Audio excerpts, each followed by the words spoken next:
Hello, and welcome to this very special episode of JumpCast, the podcast brought to you by the award-winning team at JumpCut Online. For those of you who are wondering why it's so special, that's because this is our first episode that's going on YouTube. Not live, unfortunately. We're going to investigate that at a later date. But yes, you can now match up our beautiful voices with our beautiful faces. For those of you who are not watching on YouTube, it is available on YouTube as well if you want to do that. But if it's listening to it as a normal podcast episode, that's all irrelevant to you. So, as you'll be able to see, there's 6 of us here today, and we're here to celebrate JumpCut's first birthday. Woohoo! Yay! Which was, happy birthday to us, which was technically Sunday the 13th of September, I believe. And we're doing this as a special sort of birthday celebration where the 6 of us, the JumpCast hosts, are here to answer your questions. So we'll go clockwise. So the top left corner, you will be able to see we have Audrey Fox with us. Hello, Audrey. Hello. How are you? I'm wonderful. How are you? I'm very excited to do this. It's the first time we've done this like this. We normally record our podcasts over Discord, don't we? So we don't see each other's beautiful faces. But this makes a nice recording software. Yes, as we I am say. boycotting Discord. Sorry. But yes, good to see you, Audrey. I can introduce myself if you want. My name's Nick, and that's as exciting as it gets. To my right, as I look at it, Mr. Bowen Jones. Reese, how are you? Hello, I'm very well, thank you. How are you? Good. Yeah. How many times are we going to have to answer that question? We've got like the same franchise shirt on, by the way. Oh, representing. Yeah, absolutely. I'm okay. So Dave, Sam, and Sarah, I'm fine. Below Reese, we have Dave. How are you, Dave? I'm good. I want to ask how you are. Well done. Well done. You passed the test. Next to Dave, we have Sam. How are you, Sam? I'm all right. You good, aren't you? Yeah. Well, slowly deteriorating at this rate. And then last but by no means least, of course, it is Sarah. How are you, Sarah? Hello, I'm very well. I'm just sad that I didn't get the Jurassic Park t-shirt memo, but... Oh, no. What can you do? It wasn't coordinated at all, was it, Reese? No, it really wasn't. I didn't text you an hour ago, no. Yeah, we're not included. We're not included. That's fine. I know. Not mad about it. Yes, so we are the 6 hosts of JumpCast. Myself, Audrey, Sarah, and Dave are the 4 hosts of the main episodes. Reese, you are the host of the Patreon-only episodes. And Sam, you are the host of the new Playcast, our sister show, which is part of JumpCut Play. So welcome, one and all. We will waste no time. We'll dive into the questions that we've asked for you from our Twitter page. Mm-hmm. Some of you have got into contact with us, and there's some really good questions. So this should be fun. There's some more serious, more questions that make you think, and then there's some filth as well. Expect nothing less. But we'll get to that later. I'll start with a question that my girlfriend Beth thought of when she came in the door. She came in the house about half an hour ago from work. So before I forget it, we'll start with that. So it's a horror-based question. If you had to exist in one horror universe, as in if you existed in the Saw universe, Jigsaw would be a real person, which horror universe would you least like to exist in?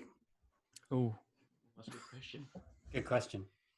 My initial thought was Jigsaw, but then I was like, well, I don't think I'm going to be doing anything bad enough to warrant falling victim to Jigsaw. We're not planning on it anyway. I have an answer, which is probably anyone would be able to guess. I do not want to live in the Stephen King's It universe. Clown phobia. That's not a place I want to be. I would like to be as far away from Pennywise as possible. That's fair. But what's his? Is he? I can't remember exactly. Is he exclusively target children, or does he do adults as well? So you might have passed the threshold. You might be safe. Also, you don't live in Maine. That is true. A lot of these questions, Audrey. A lot of this one, sorry, Audrey is most at risk. I am Maine adjacent, so at high risk for any Stephen King related issues. Yeah. I'm in Massachusetts. So Sarah is the It universe. Anybody got any advances on that? I don't want to be in the Final Destination universe. Yeah, that's a good Like, call. I could get killed like making some pasta. That ain't the way I want to go. High risk. I don't know. That sounds pretty good. As long as you haven't got a ladder outside your window that you slip on and fall Exactly. underneath, you're fine. I think I would not like to be in the Elm Street universe because I want my dreams to be safe and sleep to be a happy place for me. So That's exactly what I was gonna say. Not a fan of dreamscape, creatures. So I agree. also Freddy is really scary. So Super scary. Dave, about yourself? I was trying to think Friday the 13th because I like camping. So that would be a big no because I wouldn't feel safe in the water. no. Again, Maybe, Nice. go on, Audrey. Sorry. maybe Dr. Sleep / Shining universe. I don't love the idea of The Shining, just in general. People being able to shine. Yeah, that troupe of people who are just murderous individuals led by Rebecca Ferguson, and then the whole hotel situation. Not my jam. So Equally, at the same time, I'd follow Rebecca Ferguson to the end of the earth. Yeah, I would too. Especially in Dr. Sleep. What's my answer? Something more paranormal for me, I think. I don't like ghosts. Does Paranormal Activity count? I don't trust them. don't trust us. They're Are they always gonna, like steal your lunch money or something? they're always around, aren't they? Just poking Yeah. That's true. and Always getting in tapping. your way. Mine will be something like the Insidious franchise or the Conjuring franchise, something like that. Oh yeah. Well, the Although Conjuring franchise it is just allegedly. real, so Yeah, the Conjuring franchise is like an actual thing. You're I know living it in that is, universe, my brother. Mm. Yeah. To an extent. I'll go for Insidious then. I don't like the idea of people being able to go to sleep and then wander around an alternate universe. Be haunted by Darth Maul. So. Well, yeah. That's terrifying. So we've answered that first question. So we'll go to some of the questions that we got on Twitter. The first one is more about JumpCast, really, for all of us and how we got involved in it. But it's from Mustafa Saad. I hope I'm saying that correctly. And he asked, what inspired the podcast as a whole to start? It really was as simple as we were all just in the group chat we have in the JumpCut team on Twitter. I can't remember what actually sparked it, whether there was a specific film coming out. I know the first episode we did was It Chapter 2. But I don't know. Favorite? Yeah. My favourite, loved it. I was on that episode as You well. were. I just sat there like... I can't remember who said it the first time, but I think somebody just said, why aren't we doing a podcast? Just the next step, innit? Yeah, it felt like the logical evolution thing to do. I think it was one person saying it, and then immediately we saw all the ... bubbles of like everyone chiming in. Like, yes. Yeah. And what was really funny was that we started a podcast group chat, and I think 95% of people in the original group chat went to the podcast group chat anyway. Yeah. So why do we start a new chat? There was only about 2 or 3 people from the JumpCut team as it was then, who were like, no, I don't want any involvement in that. So it was just, I don't know. But yeah, it was as simple as that. It was just felt like the next evolutionary step for JumpCut. And a year later, we're still doing it. So we must be doing something right. Another JumpCast episode, JumpCast based question, sorry, before we get into the film stuff. It's from Billy Melissa on Twitter. Most of you, I think all of you know Billy. Friend of the show. Friend of the show, yeah. She's been on. She was an episode with you, wasn't she, Dave? Doing. She was Just Mercy. fantastic. She said, "What is your favourite JumpCast episode? Either that you've been a part of, or that you've listened to, or I don't know. We'll start with you, Reese. What's been your favourite JumpCast episode?" I answered it in kind of 2 parts. So the first one, my favorite one that I was on was actually with Sam and Dave, which was our Batman Begins podcast, which was when it was the episode that Snyder Cut was announced as well. And we just had a massive conversation. The episode was mainly a Snyder Cut episode. It was Batman Begins adjacent, really. But that was one of the episodes that to me it just felt like us three having a chinwag. You know, you were just talking and just having fun, and it was just really fun to be a part of. It was just me asking Sam about the DC universe. Yeah, like agreeing with everything he said. Yeah. Sam is the absolute fountain of knowledge on the Snyderverse. He is. Yeah, Absolute go-to man. But and then in terms of the one that I wasn't on, I really liked the Hitchcock episode. That was one that I learned like probably the most about because I've not seen enough Hitchcock for me. But I thought it was really good. That has absolutely nothing to do with me. that you felt informed afterwards. Most of that can be attributed to Fiona, our new editor-in-chief. Congratulations, Fiona. I think that's the first time I've been on Out in the World. Congratulate her. So well done, Fiona. Dave, about yourself. Are you jumping on the DC?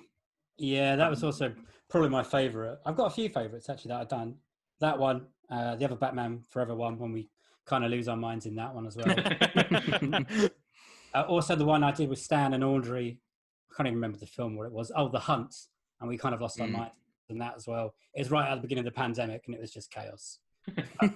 I mean, I stopped recording half of it. It was kind of lost our minds. But the ones I like listening to, I liked the 1917 one, Nick, and I like the Le Mans recording that one. The Le Mans 66. That was also one. That was fun, yeah. Yeah, they're easy to record when you've got good films to talk about. Aren't they? Yeah. What about yourself, Sam? A swan I've been on. I really enjoyed the Rogue One solo one we did in the office. I forgot about that. Yeah. that entire series, just the Star Wars series, really fun because I think my favorite episode I wasn't on was the prequels episode. I think that's my favorite JumpCast episode because I've not laughed as hard at a podcast as I'm listening to that. There's so many incredible discussions about the fashion of Star Wars. It's amazing. Sarah, what about yourself?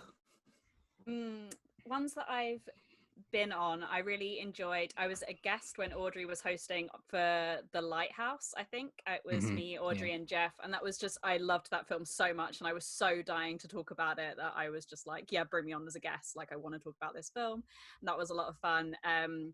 I'm really enjoying all of my Disney ones at the moment, but I think the one I had the most fun was also the longest one. Sorry, Sam, which was the Fantasia episode. Which what did that clock in at? It was, I think, at the beginning we were kind of like, our episode's going to be longer than the films, and that one I think was almost like dead on the length of Fantasia. So I was like, we've done this justice. In terms of episodes to listen to, I think it was one of your film history ones, Audrey. I think it was the 1950s one when you had Holly and maybe Fee on, and you just spoke about musicals, and I was like, this is right up my street, and I love everything about this. And I really enjoyed your first Playcast one as well, Sam. And I am not a big gamer. I don't know much about games, but I was very entertained by something I know almost nothing about, which is the sign of a good podcast. So. Audrey, what about yourself? Yeah, I loved doing the Hunt episode as well. That was hilarious for a lot of reasons, partially because it was just really weird. It was right at the beginning of the pandemic. Also, I hadn't seen it. So I think helped. Definitely elevated the conversation. And I really liked doing the prequels episode for Star Wars. That was really fun. I got my cousin on, and we had like a larger group discussion. I think it was me, my cousin Aaron, Jeff, and Fee. So that was a cool conversation. I've been loving all the Disney ones. I love getting a little taste of Disney. So that's been fun to listen to. Myself, I really like the Tenet episode that the two of us did. It was really interesting to be like on a different side to the two other people and having to fight my own corner. I've had to do that a few times, and that will be a regular thing, I feel. I had to do the same on the Hitchcock episode when Fiona and Jake were telling me that The Birds was a good film, and I was absolutely adamant that it is not a good film. It's a great film, right? I enjoyed doing the Tenet one. I enjoyed doing the 1917 one, mostly for you, Reese, because you were just absolutely gushing about that film. I loved that film so much, yeah. In terms of ones that I'd listened to, the prequels episode was amazing. And your Playcast episode, Sam, on the Ghost of Tsushima. I was driving to a site for work down the M1 when I was listening to that, and I was so close to death because I nearly veered off the road because I was laughing so much. It's all Jeff. So good. Jeff is so funny. Jeff was great on that episode. So yeah, if you're watching this or listening to this and you haven't listened to those specific episodes that we just mentioned, go and find them because they're good. Yeah. Sarah, next one I've got lined up actually came from yourself. You put this, I think you put it on Twitter. It wasn't in the DMs. It was out there for the world to see. The question is, I'll make sure I get the wording right. Would you rather erase every past movie from existence, but be able to watch every new film, or never see a new film again, but have every movie up to now available to watch? So mean. I'm really sorry. I had a question about this. I had a question about this as well. So when you're saying you erase every old film, does that mean that you've never seen them, like your brain has forgotten all about them entirely? Gone. Oh, that changes my answer big time. So I get to watch them again for the first time ever? No, they're gone. From like today onwards, those films don't exist anymore. And you've never watched them. Just for you, or for the entire world? Everyone. They're gone. Aww. Like Men in Black, they're just like zapped. Aww. So I couldn't have somebody tell me how good Jurassic Park is. No, sorry. I told you it was mean. I'm sorry. I'll answer it as well if it helps. I think when it was, if I retained memory of them, I would say, give me all the future films. Because I know my film watching list, there's a lot of gaps on it of stuff I've missed. That's an understatement. Yeah. But I feel like I've watched a lot of the stuff that I want to watch. And also my answer to this question will be a counter question is, have you seen the new Batman trailer? That's a great point. But with the new limitations put in place, that I would lose all memory of past films as well. I'm gonna have to stick with my baby. Yeah, I'm gonna keep past films. I think I'm gonna go with only new films. I think obviously there is like 100 years of cinema history to kind of divulge, but I think having a fresh start would let you discover a whole new batch of films. You go into the unknown, whereas like the old films already have like a preset expectation.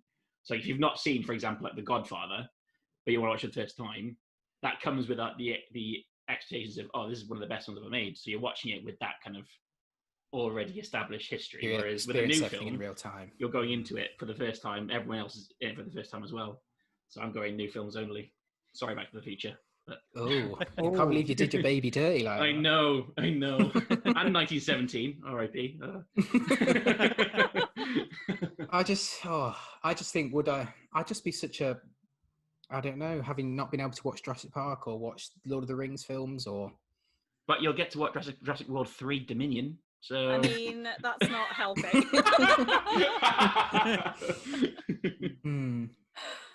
Go on then, who wants to go next on that one? Is there National Treasure 3 in the future?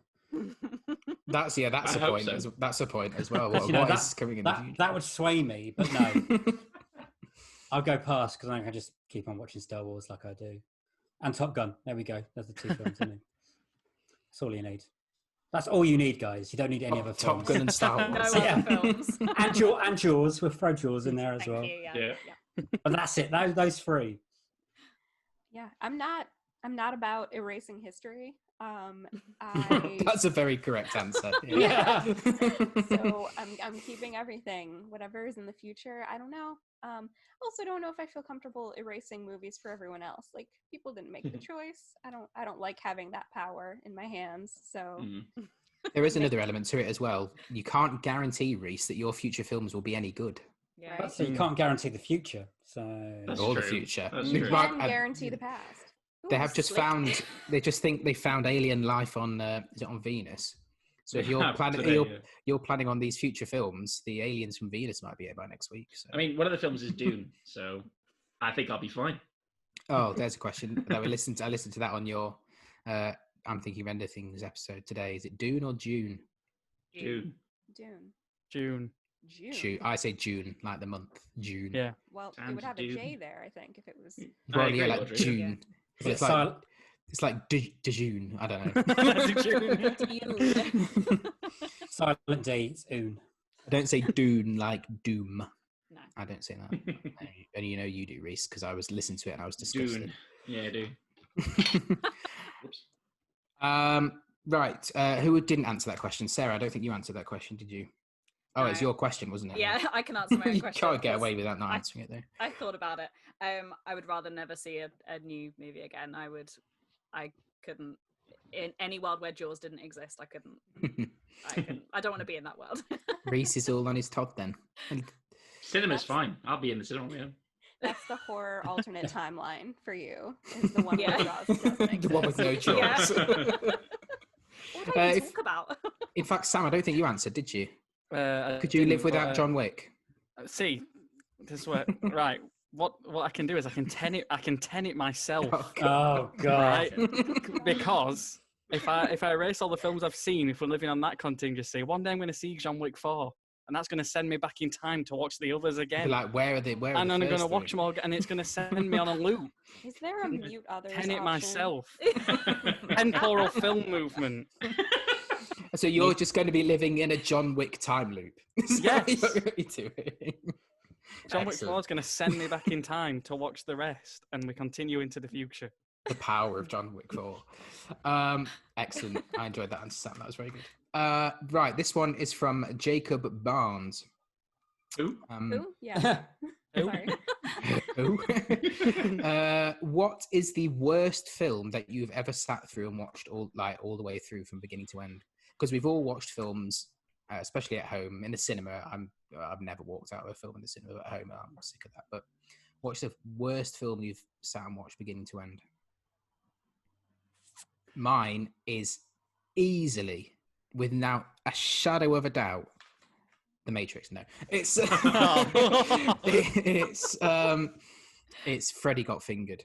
I watched that, the last film of a 24-hour marathon for the JumpCut charity initiative, and honestly, I was ready. I was thinking of ending things.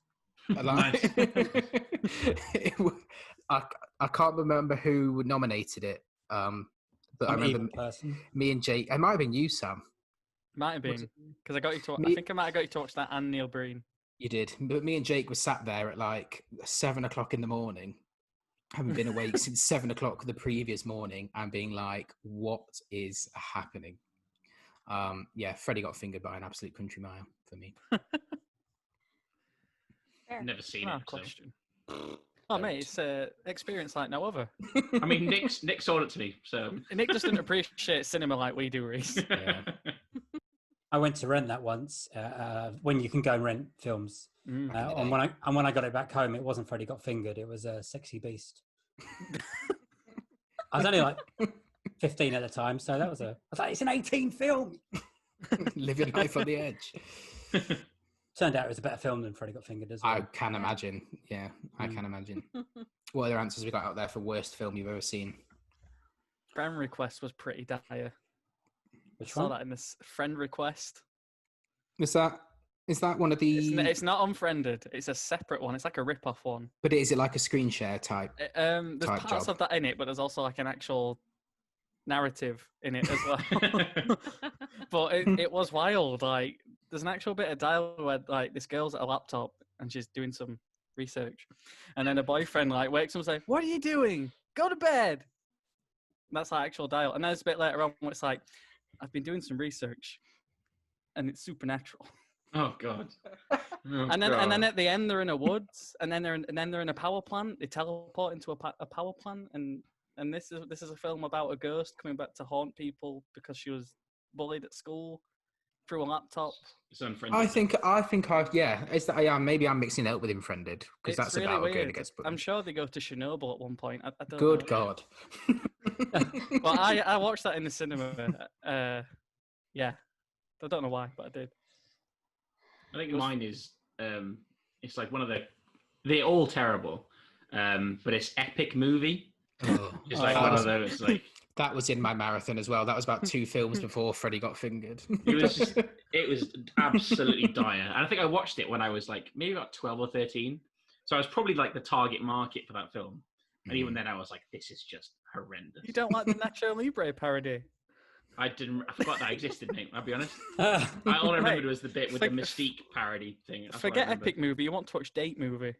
Oh no, that sounds infinitely worse. Anything that ends in movie gets a no from me on the spot. Yeah, that whole brand of terrible knockoff. They're all terrible. Apart from Scary Movie 1 and 2, and 3 is okay. I watched Scary Movie 3 for the first time when I was about 7. And I was genuinely terrified by it.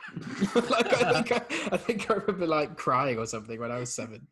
Yeah, well, I've just outed myself on. About yourself, Sarah and Audrey. Worst film you've ever seen? I have a controversial one. Oh. I've been thinking a lot about it, and it might be Justice League. Oh, I don't even disagree. I was about to leave the chat, but no, it's fine. I'm gonna let that sit there. Yeah, that was a mess. Because I was thinking about it, and like there are movies that I've seen that are maybe objectively worse, but they were also trying a lot less hard. Yeah, like they were movies that were built to be bad, whereas this is a movie that was built to be good. And it was supposedly. I know I watched it. I sat through the entire thing. I feel like I left my body at one point and was hovering above the room. Yeah, no, it's a good argument for a film that would cost $200 and whatever million to make. To have that as your final output, that's a pretty shoddy effort. My heart sank at that midnight showing. Yeah. As soon as that cell phone footage came on in IMAX. God, I saw it in IMAX. That was an experience. Just bloody top lit, yeah. Go on, Sarah. Worst film you've ever seen, beginning to end?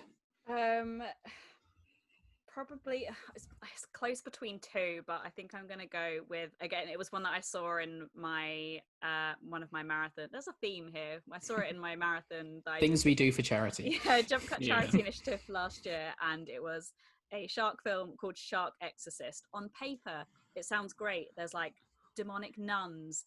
A shark is possessing people, or maybe the people possess the shark. We don't know, but all I do know is that it has the line, "You're gonna need a bigger cross in it," and it was the wildest thing I have ever seen. Good. No, Reese.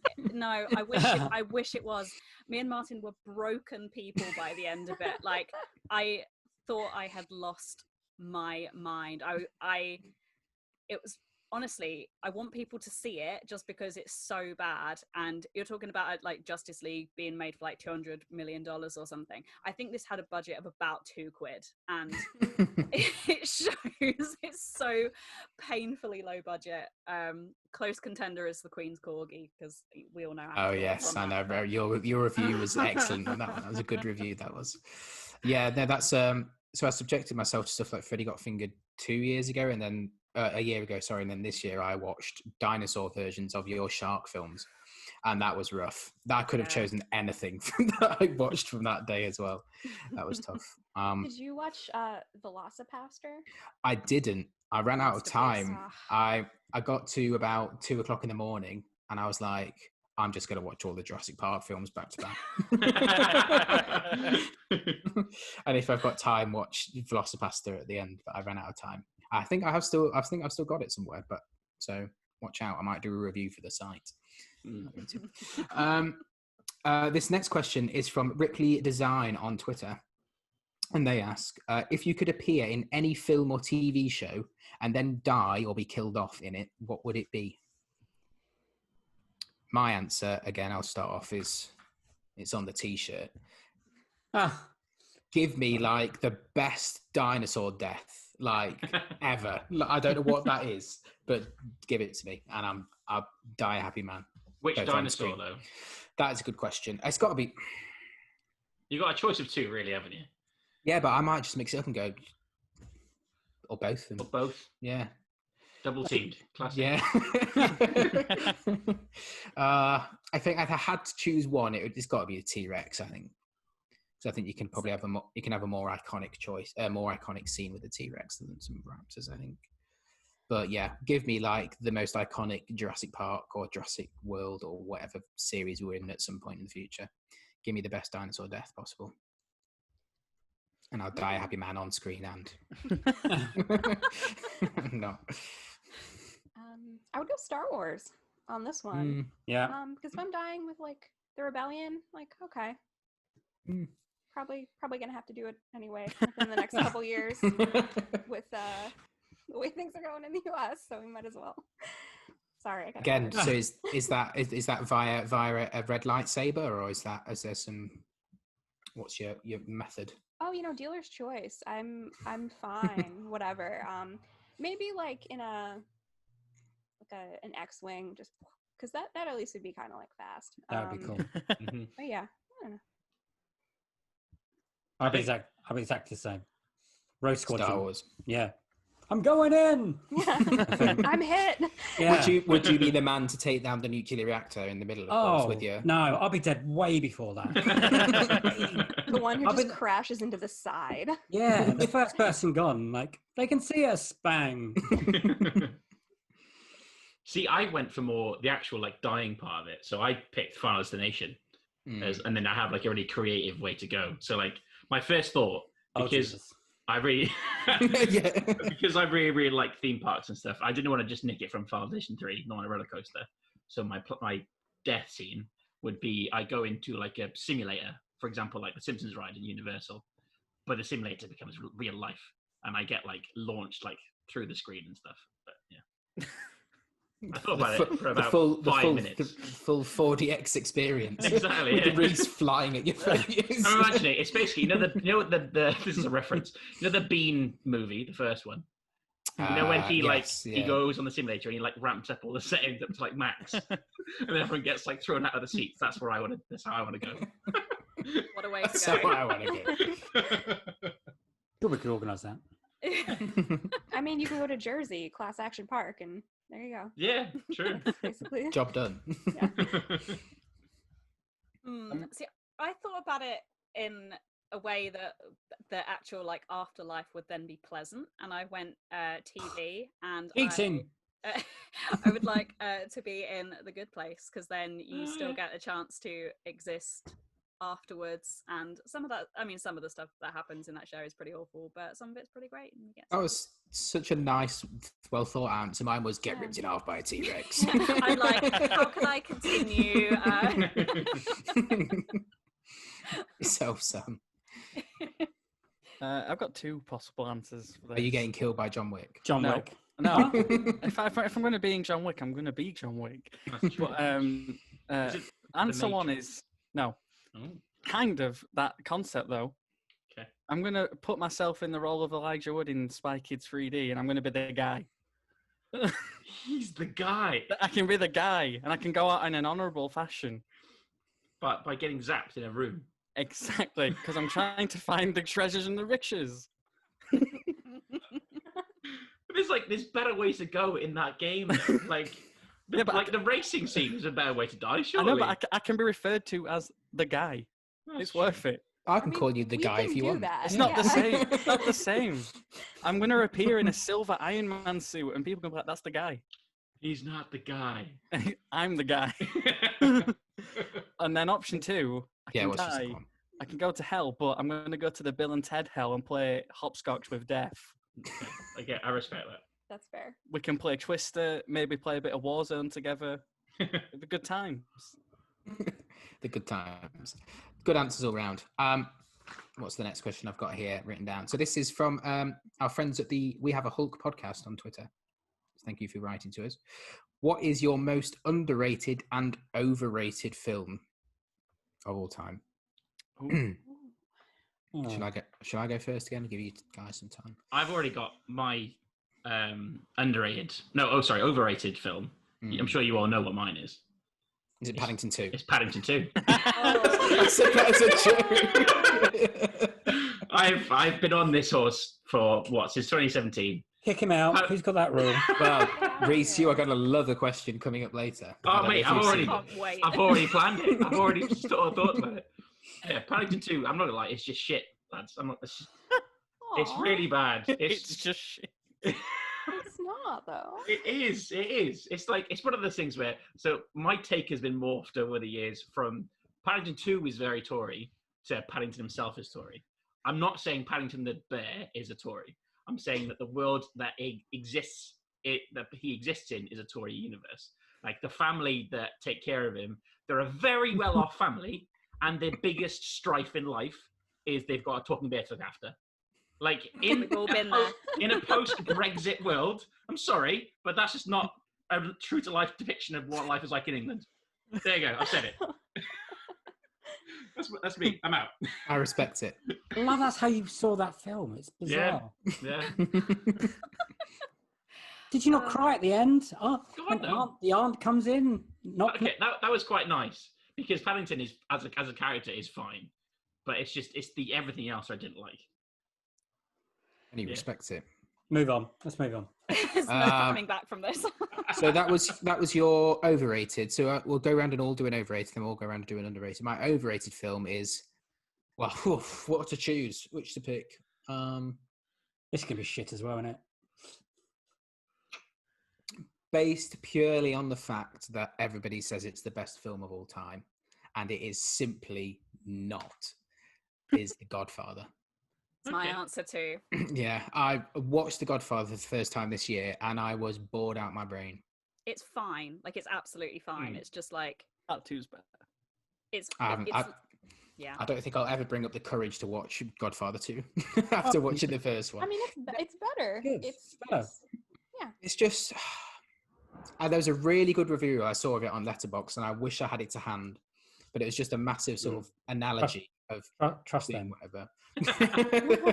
They are the source of all good knowledge in the Letterboxd comments. But yeah, it's just everything was so mundane, and not a single one of the characters I gave a single jot about, and it's nowhere close to being the best film of all time. Like, it's a 5 out of 10, middle of the road. Not bothered. Out of 10. I think it's really good. My husband's family is very Italian American, so they're like probably gonna put a hit out on you just for this. So just be aware. Nick, it's been nice knowing you. Yeah, signing off. Like my mother-in-law saw it in theaters with her, I think, aunt, and her aunt was like translating all of the Italian at like the wedding scenes and stuff for her, because it's just like so culturally like what they grew up with. So that one hurts. Well, I'll keep my eyes open. Yeah, I'll sleep with one eye open. Yeah. Anyway, any more most overrated film? I got 2 for overrated. You might make you both angry. Under the Skin and Boyhood, I could hate with a passion. Ooh. I'm with you on Boyhood. Is Under the Skin is the Scarlett Johansson one? Am I thinking that's correct? So dull. Dave, I'm partially with you on Under the Skin. Come join me. I've read the book, and the book is infinitely better than the film. It's one of those type of experiences for me, like The Shining, where I read the book first and I loved the book, and the film is not as good as it physically made me angry. I don't know why. I don't know if that's the response it was trying to put, but honestly, just thinking about it makes me... Anyway, yeah, and Boyhood, because the boy is an absolute dickhead. I hate him all the way through. I haven't seen Boyhood, so I can't comment. I've got it on Blu-ray. You can have it. Oh, thank you. What's really sad about that, though, is that kid's basically playing himself. So Yeah. you're just like, that kid. Literally calling him. That child. He knows. Yeah. He knows. Who have we got left? Sam or Audrey on overrated films? I had this one. I'm really racking my brain for it. I can give mine. Go on then, Audrey. Avengers Endgame. Oh yeah, I'd be big on that train as well. Do I'd not be big enjoy on that it. train. Someone Reese is left. I think it's actively bad. Not just like overrated because like, oh, it's a little bit not as good as everyone says. I think it's an actively bad movie. So hate mail, please come in. I can live with that. Well, this has been the last episode of JumpCast. And the end of the website. We lasted a year and it was going out with a bang. Sorry. Can't help how you feel, you know? No. I'm stunned. I'll fight you. If it I comes don't think to this is a new opinion. I feel like I've said this so many times, so if you shouldn't be shocked anymore. Isn't it weird that Nick's agreeing with all of these? He's like, yeah, that's... Yes, because I don't like Nick films. like movies, yeah. But no, particularly I agree with Audrey's opinion. So if you want to call off that hit on me, that'd be great. I'll fight your corner. That's why. To be fair, Infinity War is better. It is better. That's true. That is true. Yeah. Anyway, what's yours? I don't really like either of them. Yeah. Nick. I agree. I can say this now, and this comes up in a later question as well. There's about 4 or 5 Marvel films that I actively like. The rest of them I can either never watch again or actively dislike. Nick, you and me, we're on the same page. I tell you, call off that hit. Right, Sam. I've got 2, and they're both Star Wars films. Oh, is one of them? And I don't know whether to deploy the spiciest take of them. Yeah, do it. Yeah, I just think go hard or go home. Always. Star Wars, the first movie, is really boring. Yes, preach it. A New Hope is boring. Look, it's not a bad movie. This round is my element. It's not a bad movie by any means. It was a massive feat for the time, both like as a blockbuster, technical feat, merchandising, all that kind of stuff. But it's just so boring. He's on Tatooine for a bit, then he meets Han Solo. They have a bit of a dabble, then not Death Star, then they're fighting a bit, then there's a bit of Obi-Wan, end movie. You're dead to me. I've got to admit, when I was young, and I had all the prequels and all the original trilogy on video or whatever it was back then, the one I never watched was A New Hope. I watched the other 5 like all the time, even Attack of the Clones. The Phantom Menace is bad, but at least I'm entertained while watching. Yeah, no, A New Hope is an infinitely better film than Attack of the Clones. Don't get me wrong, but as a 8-year-old child, I was like, give me that arena sequence in Attack of the Clones. Just the step up from Star Wars to Empire Strikes Back. Come on, Empire's the one. This podcast is going to implode by the end of this episode. I'm sorry, but I had to do it. It's just like you don't know who to trust anymore. It's a lot. As a Star Wars take, I would say that The Force Awakens does A New Hope better than A New Hope does. So I would have to agree on that too. I agree. Underrated movie. I was thinking about. Moving on. Moving on. I was thinking about this earlier actually because on YouTube, like recommending random stuff, and I thought, yeah, that's right. I've not watched MacGruber in a while, and that movie's really funny. I think that's pretty underrated. It's by the same guys who made the Pop Star movie and Hot Rod. I love very, very much. Hot Rod's really funny. But MacGruber's pretty great. If you've not seen it, it's just wacky. It's great. Not seen it. That's not a surprise. Nick has seen no films. This is going to be not my element because you're all going to be saying films that have gone under the radar that I've never heard What's the deal? Yeah, one day maybe. This has been brewing since. I think that was probably the chat at the start of the podcast. Chat was like, we've got to have some sort of like way for you to watch all these films. Yeah. Mission: get Nick to watch more films. Yeah. Anyone else? Who's next for most underrated film of all time? I feel like I'm thinking foreign films just because like maybe more underseen than underrated. But Never Look Away is a movie that I love, and I feel like nobody's heard of / seen. So that's my pick. Just like a German, epic from World War II to like the late 60s. And I think I've only seen one German film in my life. I've seen Downfall, and that's it. I think French is obviously I think French film is obviously the most ones that people watch the most, either French or Korean, particularly, especially here in England. I think French and Korean films, or Japanese if you include the animated stuff. German cinema is a massive, along with everything else, a massive blank spot on my watching experience. There's a lot of good German films out there. They've got some good stuff. So, Never Look Away and The Lives of Others, 2 of my favorites. And Lives of Others is really good. Lives of Others is amazing. Noted, both. And Goodbye Lenin. Don't forget Goodbye Lenin. That's maybe like one of my favorite movies of all time.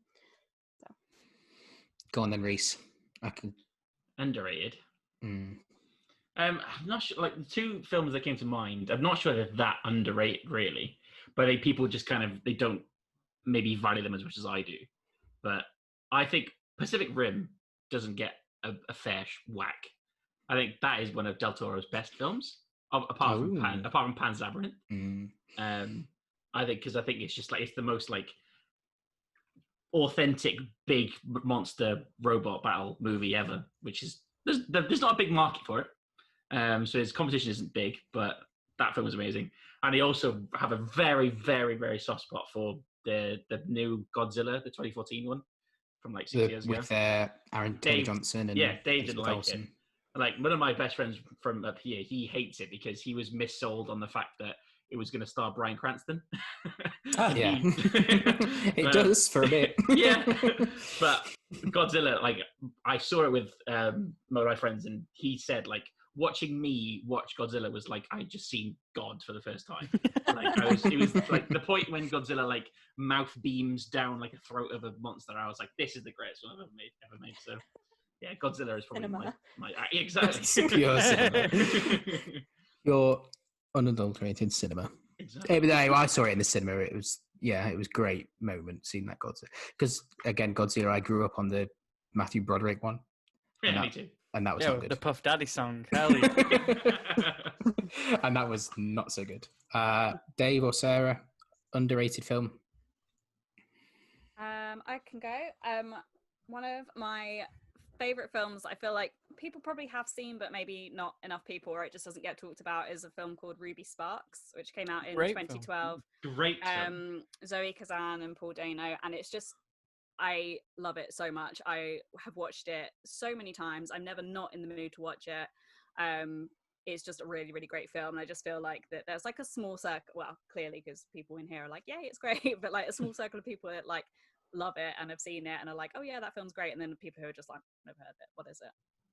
But I love it. One of my faves. Anything Paul Dano is always good. I was about to say something then, but I don't want to open another can of worms. There'll be blood. It's not very good. Your piece, Snake. I agree. No, thank you, Rhea. I know you agree on that one. Dave. Oh, Dave, you're muted. Hello, Dave. Just type it and Reese will do an impression. Can you hear me now? Yes. We can. Hey. Okay. I'm struggling with this one. I'm going to go with a recent one. So I like to support it. Peanut Butter Falcon. Butter. I think that's an incredible film recently.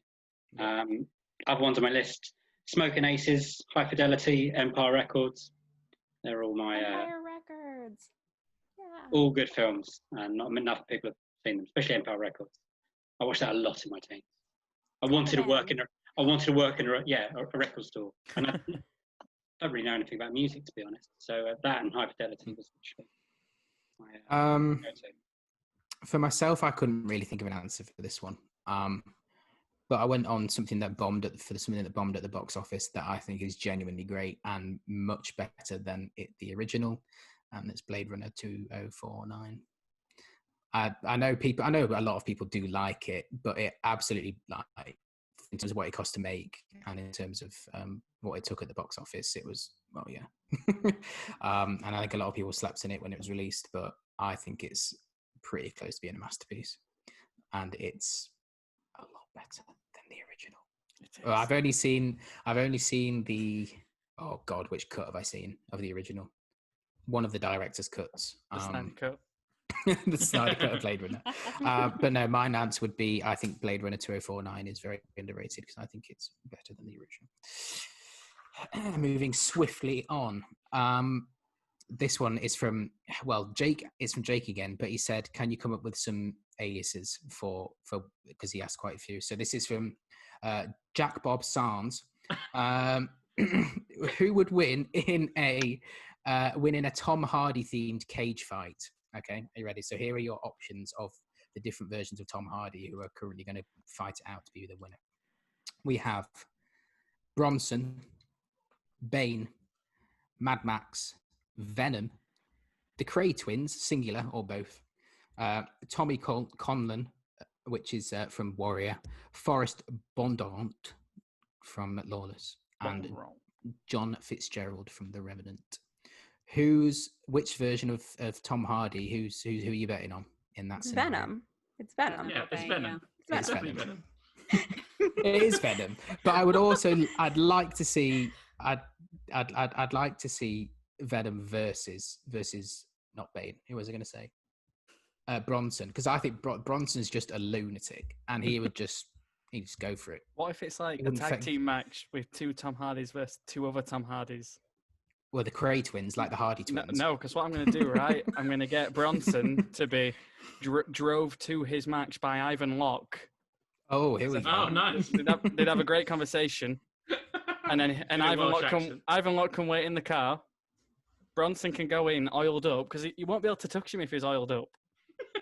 They've done some painting, and then he'll beat them all up, and you won't be able to touch him because he's oiled up. Venom won't be able to get him. Suppose we could make the question a little bit more interesting and say Venom in human form. I can't remember what his name is. Eddie Brock. Eddie Brock, yeah. Oh yeah, he'd get shit on. Even Ivan Locke could beat up Eddie Brock.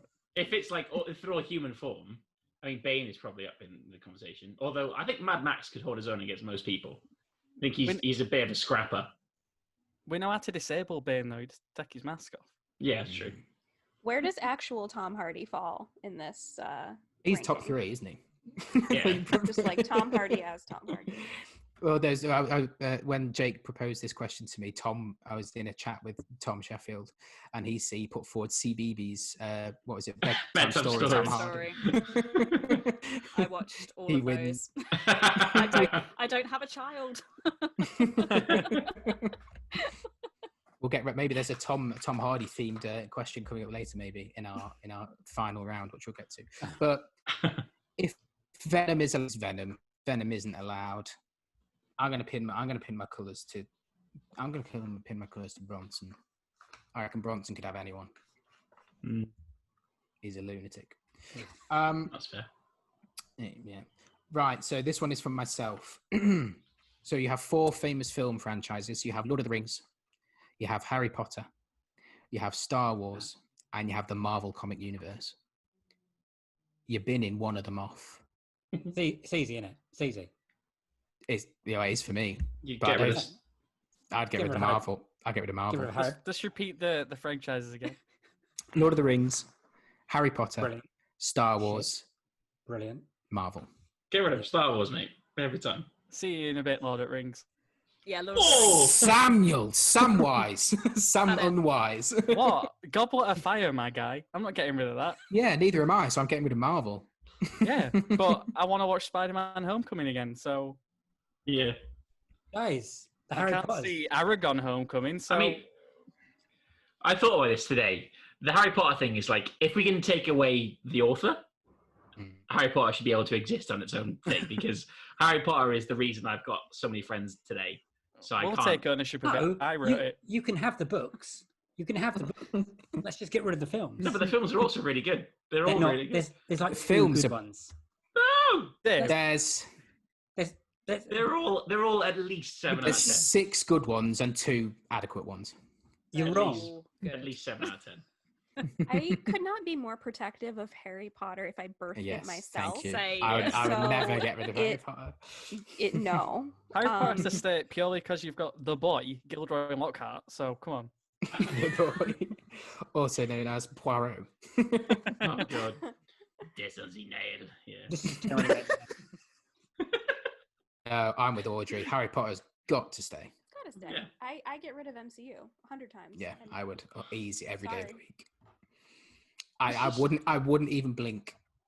Deleted. There's so much content though. There's like 25 films. But like I said earlier, 4 of them are content over and over again. But it's all good content. Is it? Yeah. Like the worst Harry Potter film, so number 6. Yeah, Half-Blood Prince. Yeah. Is better than 80% of the Marvel comic universe. The worst Harry Potter film, Death Fellows Part 1, you mean? What, Philosopher's Stone? That one is, yeah. Part 1 is crap, to be fair. There's just so many bad hot takes. I can't. It's dull. We should have renamed this hot take celebration. I think I'm going based on what has meant the most to me in my lifetime. Harry Potter's meant a lot to me. Star Wars has meant obviously a lot to me. Lord of the Rings, I could probably bin now, but I liked it a lot when I was a teenager, so I don't want to get rid of that. And Marvel is something that I like, but I could live without it. So. That's the thing. For the other three, for Lord of the Rings, for Star Wars, for Harry Potter, they have so much value to me in my childhood. So Marvel, I'm sorry, it's off. I'm getting rid of Lord of the Rings. That's fair. I know. People thing is, I can't believe it. I love them all, but if I'm looking at what I'm getting, there's only 3 films, so that's fine. There's the Hobbits. I know what you're talking about. Oh well. Getting rid of Lord of the Rings gets rid of the Hobbits, then it can go. It's gone already. Cancelled. Well, if you watch the extended editions of Lord of the Rings, that's about 25 films anyway. That's true. That's approximately 72 hours of film content. That's extras. I can't even contemplate getting rid of Lord of the Rings. I can. Oh, I refuse to even acknowledge that as an option. Lord of the Rings is one of the big, like when we did that earlier question about new films or only old films, I was like, I can't not have Lord of the Rings anymore. They're perfect. I agree. So we're all are we all in agreement? Are we all in agreement about the Lord of the Rings films? That from best to worst, it goes 3-1-2. No. Best to worst, no. 1, 2, 3. 3-1. 3's the worst. But yeah, but they're all 10 out of 10. But it's like one is like slightly less 10 out of 10 than the other 3. The other 2. Two Towers is the worst. Is the best. Two Towers has the worst. Two Towers has the best battle scene in cinema history. It also has Legolas going down a stairs on a shield like he's surfing. So that's the best. Best bit. Right, we'll move on from that. Martin at Through the Silver Screen got in contact with us on Twitter and asked us this question. You can only watch one film director's filmography for the rest of your life. Who is it going to be? I don't know, like Sarah's question, whether like if I picked Peter Jackson, for example, for the Lord of the Rings films, which I wouldn't do because that was stupid, because I'd have to watch lots of his other terrible Brain dead. I don't know whether I therefore lose my experience of every other film that's ever existed that isn't made by Peter Jackson or not. Let's not do that. Say your watching experience today is as is, but going forward, you can only watch one director's films. Who are you watching? I'm picking Spielberg.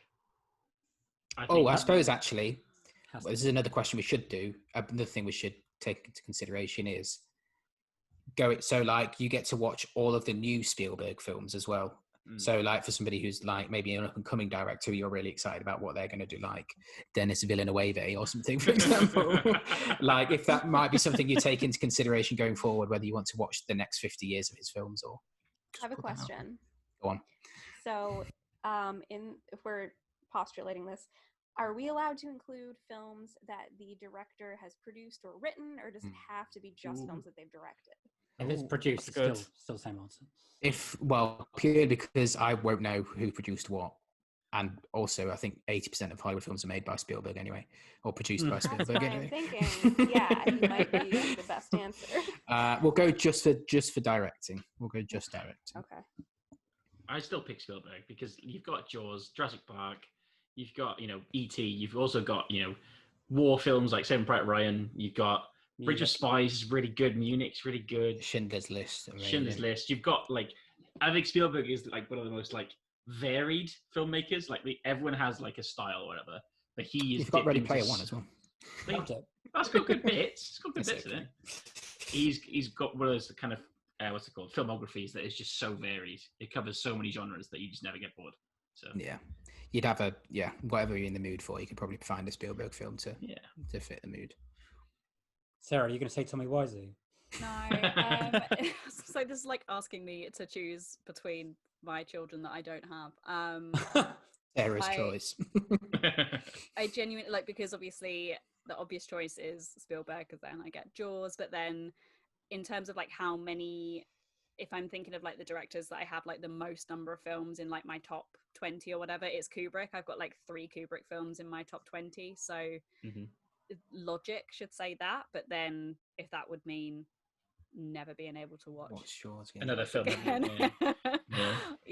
don't know. I know this is all theoretical, but I would struggle to pick between those two, and if I could somehow bribe whoever was making this horrible decision and let me have 2, then those would be my 2. So,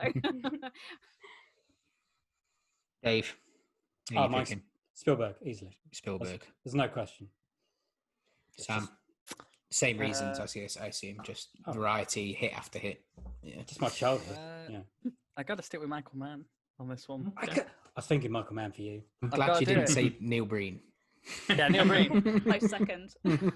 Yeah, I got to go Michael Mann. Collateral is my favourite film, and I know he does kind of like the same genre, but I feel like he brings something new every time to it. And now he's making an Enzo Ferrari movie that's coming out, so that's going to be pretty good. Mm-hmm. Got Hugh Jackman as Enzo Ferrari as well.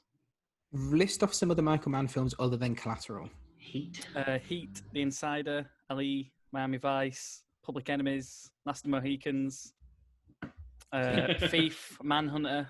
I think I've seen 2 Michael Mann films based on that list. He's leaving out Black Hat. Black Hat. I've got the director's cut to watch of that. I'm excited to watch it. I've seen Black Hat's good, and I will defend it. I turned that off on a plane, and that's when I'm stuck in America. I've seen Last of the Mohicans, which is really good, and I've seen Collateral, which is also really good as well.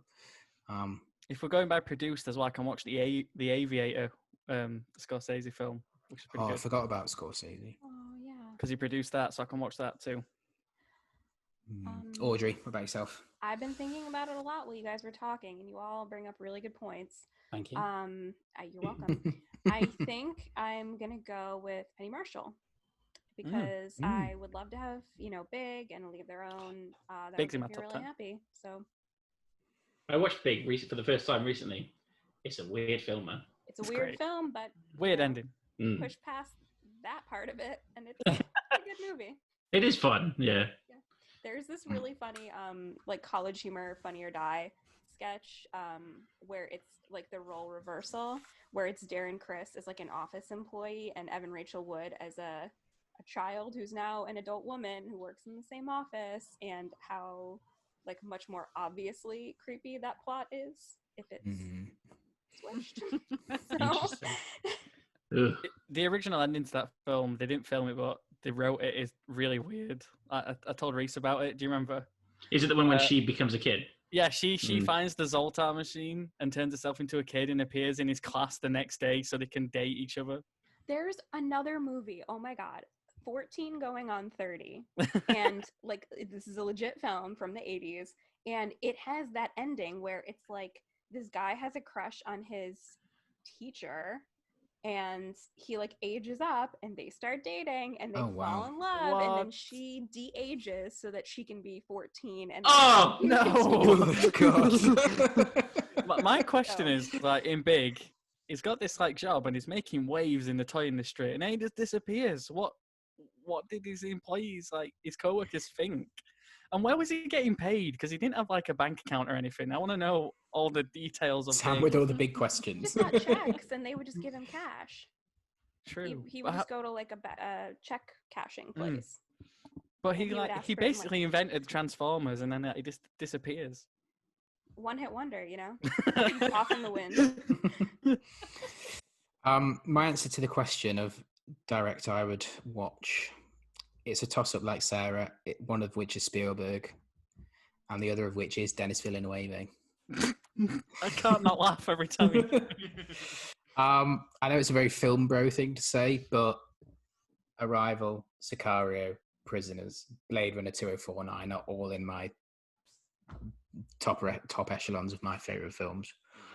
Incendies, one of his earlier films, is amazing. I wouldn't be watching that again too many times, because if you've seen that, it's yikes. It's not an easy watch.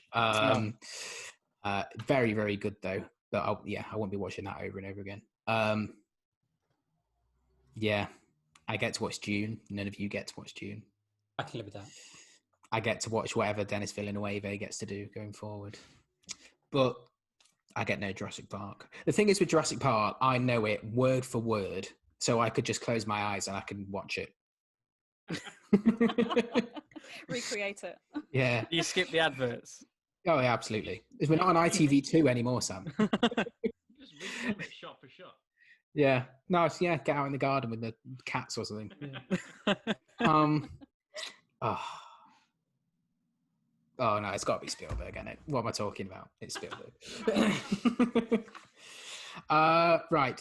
This next question is from Billy again on Twitter, Billy Minister. Which Disney film would you next make a live adaptation of, and why is it The Hunchback of Notre Dame? Because I agree, Hunchback of Notre Dame would be my answer as well. It's great, and I'd love to see a live. And it's one of the actual films that would lend itself to a live-action remake because it's the majority of it is human characters. And I love myself a historical epic as well. So set that in 1400s France or whenever it's set. I'm down. That's a good pick. Also, there's like a really good stage adaptation of The Hunchback of Notre Dame that's like sort of halfway between like the text and the Disney movie. It's got like the songs and stuff. So that's really fun, and that could be a good basis for it. I feel like, yeah, it would have to be Hunchback, Hercules. I would be very into a live-action Hercules. Or, and this is a wild card, the Aristocats. I did think of Aristocats. Yeah, I did. I really did. You know, they're amazing. As long as it doesn't end up looking like cats. I just want just actual cats, like with peanut butter in their mouths, going like, and then they talk to each other. I love Aristocats. Really good. Aristocats is top tier Disney for me. So good. Love it. I think Hunchback of Notre Dame. Yeah, great. And I'd love to Esmeralda as well. They could cast as that. I'd have a whale of a time fan casting that. What else have we got on here, Sarah? What Disney film would you pick? My answer would be none of them because I don't want any more Disney remakes because the majority of them suck. That is a good answer. But if I was forced to give an answer, then I don't want any more of these. Let's just update the animated animal ones to look slightly better. So like Jungle Book, Lion King type of thing. Lion King. Sorry, Aristocats. I would want it with actual cats though. Oh yeah, none of this photorealistic. Actual cats, cats like they did in the 96 101 Dalmatians or something. Yeah, like Homeward Bound situation. Oh, Homeward Bound, amazing. Yeah, that just the Aristocats. That I could cope with, but yeah, I think because it's easier and better to adapt the ones that have got human characters. So Hunchback would be a good one, and I think that Pocahontas thematically has got some interesting stuff in it that they could do with doing an updated version of that. Yeah, Pocahontas would make a really good film now, actually, if they got the right people to tell the story. Yeah, cast it quickly and not whitewash it. Yeah, have proper writers who know what they're talking about, which I think is one of the things that people have been piling on Mulan for, is that it was a completely white writing room, and you can tell, apparently. Look at Reese's face. That was so bad. There was a really good thread on Twitter. I can't remember who it was, but there was somebody who was obviously was Chinese, and they were doing a talk through the sort of historical inaccuracies and inaccuracies of it. It was really good. I'll see if I can find it and send it to you all. It was really good, and it was just became so glaringly obvious that they had seemingly close to zero consultation with anybody who knew anything about ancient Chinese history. Sam, Neil Breen's gone, you're back. I am. What Disney film would you be adapting? I don't know how to do it because I don't want it to end up like Cats, but Rescuers Down Under, pretty cool. That'd be good to see. I don't know how to do it in a convincing way because I think, how do you draw that line? Train mice. Okay, we're going to send a letter to Disney with our pitch. That's the pitch. Train mice. You're welcome. Disney. Train mice. Regards, JumpCut Online. Yeah, I think that'd be cool. Or can I just pretend that King Arthur Guy Ritchie is an adaptation of Sword in the Stone? Yeah. I suppose, yeah. Let's do that. Fine. That would be cool. I'd like them to see them do like I was going to say a sort of a version like that of Hercules, but then I think that kind of already exists with Dwayne The Rock Johnson. Yeah. Like if you're going to do Hercules also. Like, they're doing Hercules, aren't they? Yeah, I think they're doing Hercules. Are they? I hope that's good. And I hope that's good. The casting is very important for Hercules. Oh, no, they are, because, they announced Danny DeVito was going to voice... It's Hercules. Now that I would watch. He's gonna be Phil. He's Phil, right? Yeah, he's going to voice Phil again. Yeah, yeah, that would be good. Reese, Disney adaptation. What are you putting forward? I was looking down the list, and like you guys, I didn't want to do the whole animals to live action thing. Hercules was like a consideration of mine, but my actual pick is Treasure Planet. Oh, Treasure Planet is so good, and like space pirates, pirate ships in space is just such a cool idea. Anyway, I'm all on board for Treasure Planet, and also give it like the actual cast, like just Gordon-Levitt as the actual real life character. Get it on. Let's do it. Such a good shout. I'm not a huge fan of the cartoon, but as a live action film, I'm sold on that. Yeah, it would work as live action. It really would. Dave, last but not least, on Disney, what are you putting forward? I'm trying to say something that no one said because the Aristocats is the right answer. But I would like to see Bambi. Is that happening? It is, and I don't want it. What? I was saying why? Well, I want to see an actual deer lose its mother. I do not want it. It's currently, as I'm like ranking them as I go in my rewatch, it's like number 1 at the moment, and I'm not sure what is gonna take it off the top spot. And I do not want a remake of it. I think it would suck, and I hate it already, and it doesn't even exist yet. So I'm sorry. God. Do wish. I haven't seen Mulan yet, but I liked the concept of Mulan because they were like, right, Mulan exists and Mulan's amazing and has some of the best songs of all Disney films, like Reflections and Make a Man Out of You are elite, absolutely. But they look like they're going to do like a brand new film that sort of lets cartoon Mulan be a thing, and then that, but it's not been super. Well, they did that, but they made it shit. So I disagree. I feel like all of Reese is like, if he has poster quotes, it's like, just make it shit or it was shit. I'm a man of few words, mate. It's a man after my heart with that kind of film criticism. Dave, we didn't actually get an answer from you. Your joke answer of Bambi stunned us all. What was your actual answer? Bambi? No, it would have been Aristocats. Aristocats. I do love Rescuers Down Under. Little Mermaid would be good, I guess. But, they are doing. Has there not been like 2 versions of that come out as well? Okay, which ones are they not doing? And I'll try and roll with that. Look at my collection. There's a lot they're not doing at the moment. But they Princess and the Frog? They're not doing the Aristocats. They're not doing the Aristocats. Broad logic. I've got one. Can I just have them redo Aladdin? Just do a good Aladdin. Make it much better. Well, I'll allow that. Guy Ritchie. You've got Will Smith singing absolute bops. I don't mind, but Prince Ali in the new one is an actual banger. I'll say that one. Yeah, it is. It's really good. It's not as good though, is it? Ooh. So why bother? It's a pretty massive bop. It is a good one. It belongs on Will Smith's 1997 album, 1997 album rather, Big Willie Style. Definitely belongs on there. Not Millennium. Moving very swiftly on, we haven't got to the filth bits yet. This one is from Mustafa Saad again on Twitter. Who is your favourite Joker iteration and why? Sam? I think, well, how many are there? And I'm not up to date. I don't think I've seen any of the like animated TV series stuff. So my choices are between Heath Ledger, Jack Nicholson, Joaquin, and Mark Hamill for the Arkham games. What about Jared Leto? I was going to say Jared Leto, yeah. I've wiped him from Nick the face really of the earth. said, fuck Jared Leto. I did. All the way. I'll let somebody else go first whilst I think of what my actual answer is. I would say it's Mark. Sorry, Sarah. For me, it's Mark Hamill in the Arkham games is the best one. I think that's the most like creative one of all of them. Yeah, Mark Hamill did the animated Batman series as well. Some of them, yeah. I think voice work wise, probably, but I think mine would probably be Heath Ledger. I think just is when I think of the Joker, that's the version that I think of straight away. So I think for that reason. Yeah.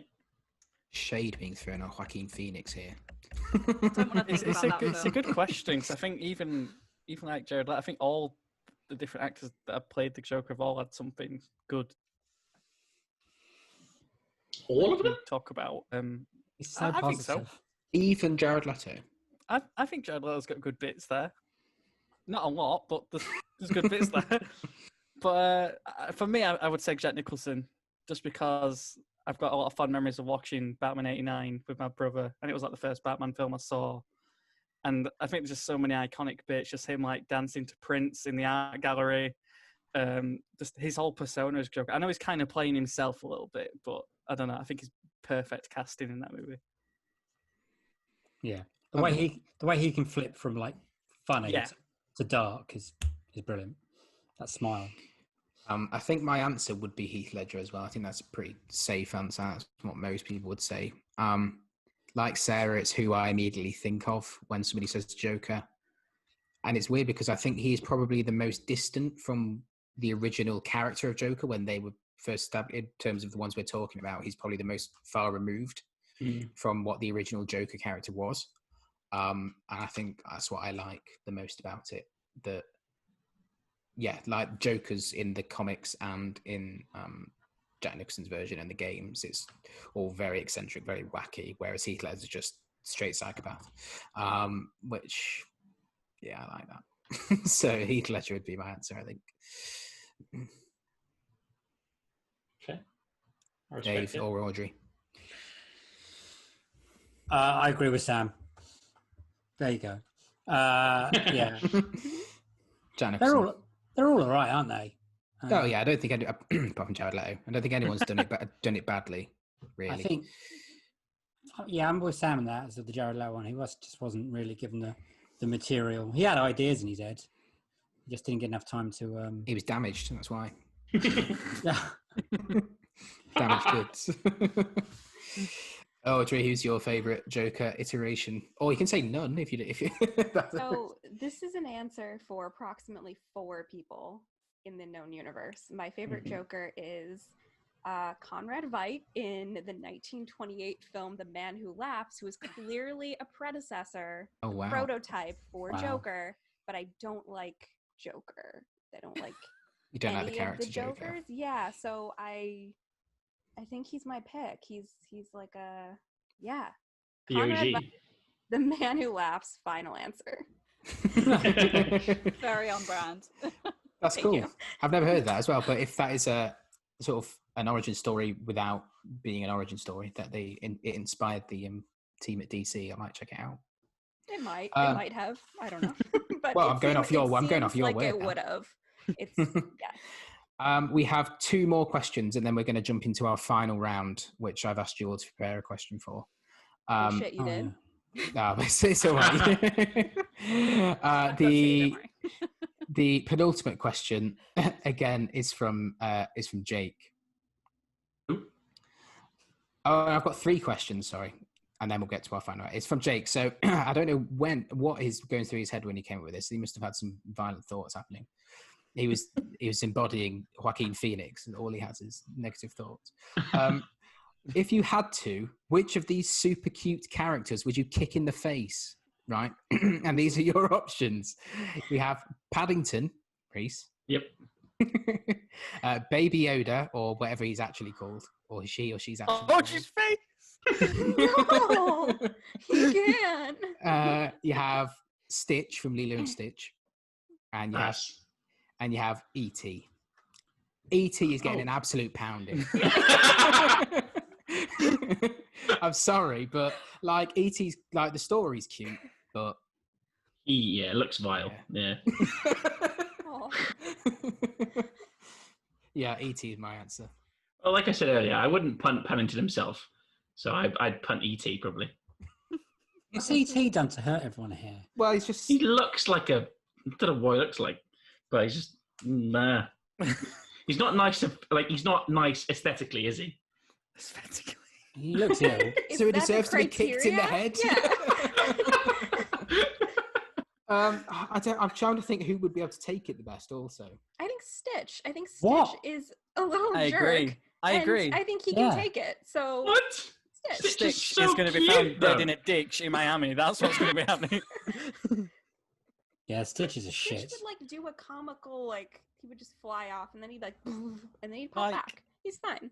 It's just too cute. Like Lilo was like, she was being a bit temperamental anyway. I reckon without Stitch, she would have grown up perfectly normal, and the sister would have kept her in line. But then Stitch comes along, and he's like causing chaos for everyone. Yeah. So you think Stitch has the most justification to be punted then? I think so. Yes. It's not good for anybody. You're all evil. Kick him in the face. You're all evil. He's an alien, man. Kicking 8 foreigners, yeah? E.T.'s a literal alien. All aliens. Paddington isn't. He's a real guy. We don't know that. Paddington's a Tory. Oh no, Paddington's not a Tory. He lives in a Tory world. Yeah, there you go. Like the rest of us. What Madonna song is that? Of course. We made it over an hour without getting political. Right, penultimate question. This is from Mason Boy on Twitter. If you could combine 2 movie universes to make one new cinematic universe, what would you mix? Ooh. I thought about this a lot. This is what I thought about like the most in depth, and I came up with 3 possible options. Ooh. So, option number 1 would be that the soldiers from Dog Soldiers were trapped in the 30 Days of Night town to take on the vampires. That's my one. I'd watch that. The second one would be a combination of The Raid and Attack the Block, where Iko Uwe is going to fight aliens like in the London Tower block. And then number 3, this is probably my favourite one. It's the most silly one. So Aquaman is the thing. Oh, yes. And what would Aquaman do if his sea creatures became too clever to respond to his calls? So the Aquaman in Deep Blue Sea. That's the winner. Excellent. I haven't got an answer for this one, so I'm going to pass it over to somebody else. I'd like to see Tom Cruise fight dinosaurs. So dinosaurs were high in my thinking. I was thinking, what could I have to fight? I could have Batman fighting a dinosaur. Could I have the Hulk fighting a dinosaur? That's how your brain works. Jurassic Park. Yeah. Well, yeah. Dinosaurs all the time. Always. Someone a few years ago made a really good short film of Batman versus like Predator and aliens. that would be really good to watch. That would be good. I'd like to see Robert Pattinson Batman fight literally anything. With that punch. Just that one punch. We'd do that trailer, but like punching a velociraptor or punching a Hulk or punching a shark or something. So what on it, Sam? You've had Space Jam, right? We've had Space Jam. But like, imagine if the cast of Dodgeball went into the Space Jam universe. 100%. I'll give you my money right. I'm in. I'm all in. We've got like White Goodman facing off against Bugs Bunny. Sam, you can't just give these ideas out for free. Right. And we're gonna hail back to like the older times. We're gonna make a video game tie-in to go with it as well. Oh, amazing! So you can play against all these characters. Awesome. You got Vince Vaughn teaming up playing like Donald Duck. It's gonna be amazing.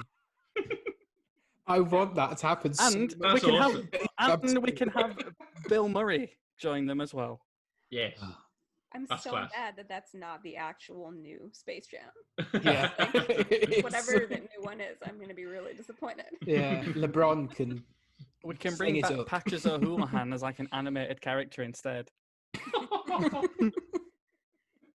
Is animation what happens to you after you It's going to answer the deeper questions of life, this sequel. Sam, I think you won that round. I can't stop thinking. I'm going to be lying in bed later. Great. Space Jam meets Dodgeball. Sarah, what about yourself? I genuinely couldn't think of an answer for this one, and now nothing I say will be as good as Sam's answer. I'm out. That's fair. I'm gonna sling my hook as well. I can't believe I said 3 and we've all been beaten by Sam. Like, all I've got in mind is just White Goodman like facing up against Bugs Bunny, going, "Are you ready for the hurricane?" You gotta get angry. You gotta get mean. Nobody makes me bleed in my own blood. He could do that, but then he could go in against Taz. Like, you ready for the hurricane? And Taz would be like, yes. It writes itself. Amazing. Audrey, have you got an answer better than Dodgeball and Space Jam? I don't. I mean, I have an answer. It's not better than that.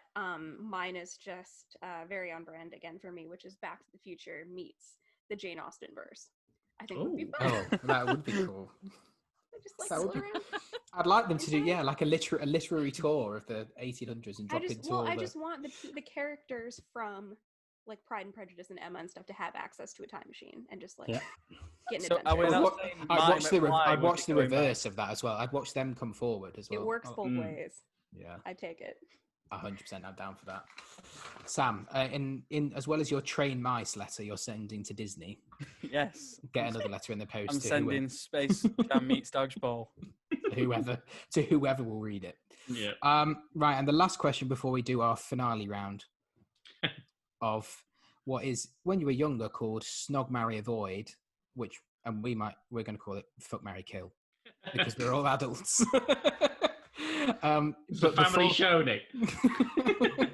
Before that, the last question is, we've gone into the rule of 6 here now in the UK, so we're only allowed 6 people around your house. You and 5 film characters are chilling on lockdown, having a Sunday roast together. Which 5 film characters are you inviting over? I came up with, one, my answer was Hermione Granger. I'll tell you why. It's because whenever you're at a dinner party or anything like that, everybody always has like, look at my party trick. Mm-hmm. And then Hermione would just be like, bitch, you got it. And like, just whip the floor off everyone. I want to see some actual magic as well. Like, entertain me. So she's there as entertainment, really, more than anything else. Just like make teapots float around. She's going to sit with you and go, Oculus Reparo.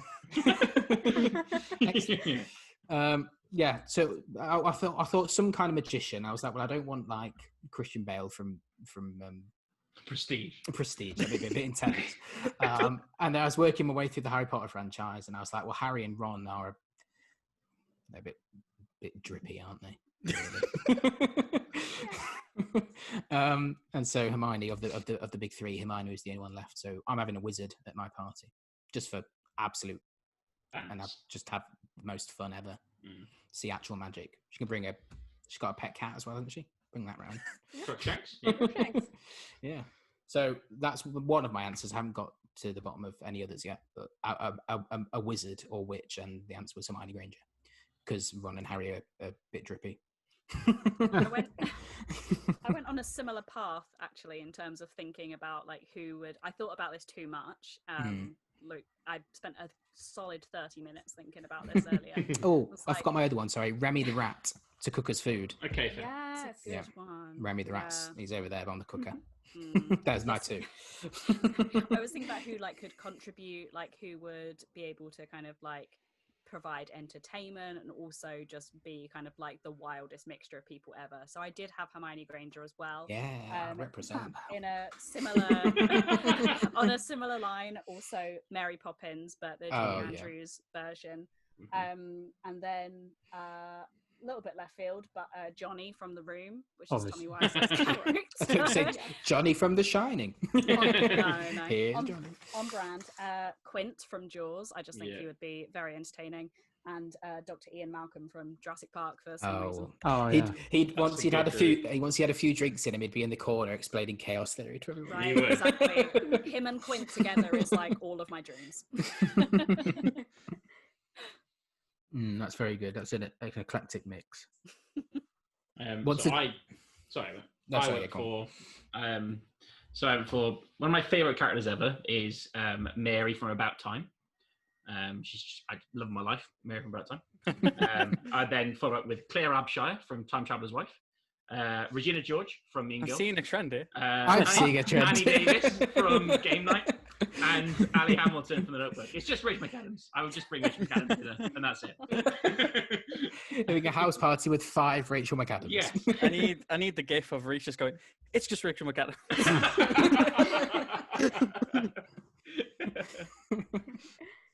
Sam, who's on your party list? Right, so to cook food, we've got... I'm just thinking this because I've not seen this question. So to cook food, I'd get Jon Favreau from Chef to come cook for us. So I've just written down. Great pick. He can just make me cheese toast. I'll be happy. Entertainment. We'll get Adam Sandler from The Wedding Singer to come sing for us. I want to be at this party. Yeah. Who else is going to come? We need comedians, but we don't want to go joke because that'll end badly. We'll get Robert De Niro from The King of Comedy. I mean, that'll end badly, but at least it'll be entertaining. That's 3. 2 more. We can come back to you if you want. Come back to me. Audrey, who are your 5? If you think. Okay. There's no rhyme or reason for any of these. I just feel like there's no theme. So I would do Miracle Max from The Princess Bride for obvious reasons. And let's see. Who else? Neville Longbottom from Harry Potter, obviously. What year? Underrated hero. Yeah, that's true. What year, Neville Longbottom? Is it Sexy Neville? Is that the one you want? Obviously. This is the Neville Longbottom who is Neville Longbottomed. And yeah, Laura Dern from Jurassic Park. She's invited. She's on my list. Yes. And let's also throw in Captain Von Trapp from The Sound of Music for reasons.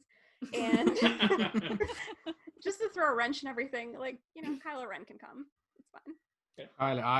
Kylo Ren's third party would be good. I'd love it. That'd be good. Dave. I'll have the chef guy as well. Yeah. Mr. Favreau. I'll loan him out to you. Yeah. I've also got Roger Rabbit. I think that'd be good fun. Any Robbie Williams. I think that'd be quite fun. Not Patch Adams, Robbie Williams. That's the Robin, not Robbie. Yeah, I thought you said Robbie Williams. Right. That's going to be really good. That DJ Millennium. Yeah, Robin. Chewbacca, because I just love him. Yeah. And then I'm trying to think of a 5th, but I can't think of anyone. A singer. Robbie Williams. Robbie Williams, yeah. Because I've booked him by mistake. Imagine the disappointment. Oh! He gets to your house. Oh, it's happened again. 3rd time this week. Come on. Sam, have you got another 2 that you thought of? Yeah. I'm going to keep it musical. I'm going to get Ned Schneebly. I was supposed to say. Dewey Finn to come chill. Yes. And then because this person now exists within a film, I'm going to bring Dave Grohl from Bill and Ted 3 to come chill with me, because then I can meet Dave Grohl. Nice. That's a good answer. I don't have an answer. So I would pick Hermione.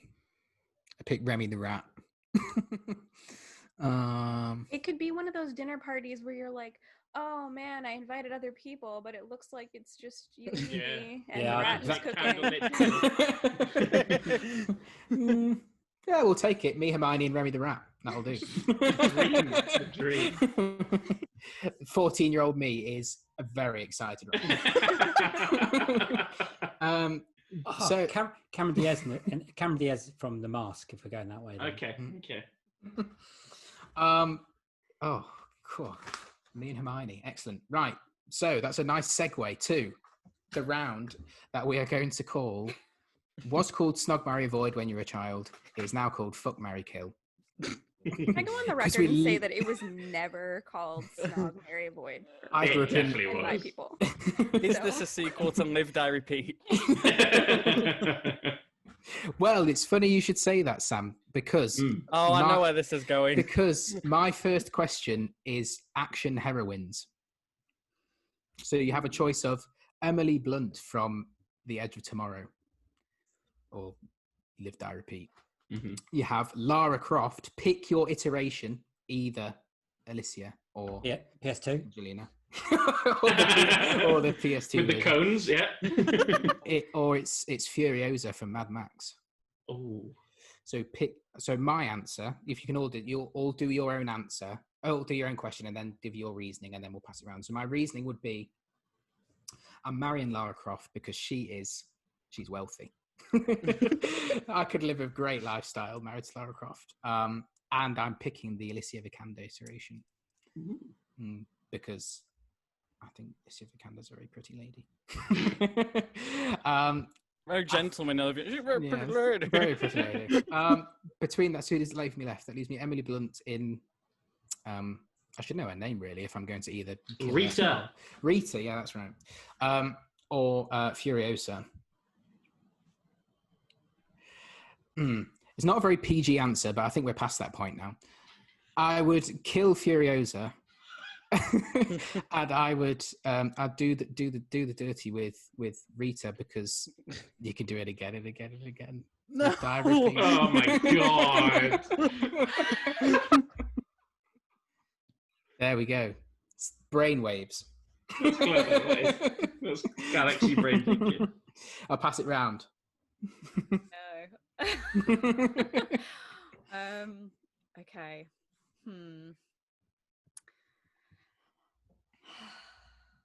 Probably marry Furiosa. But yeah, so the way I've put kill Furiosa. I don't know how I'm going to do that.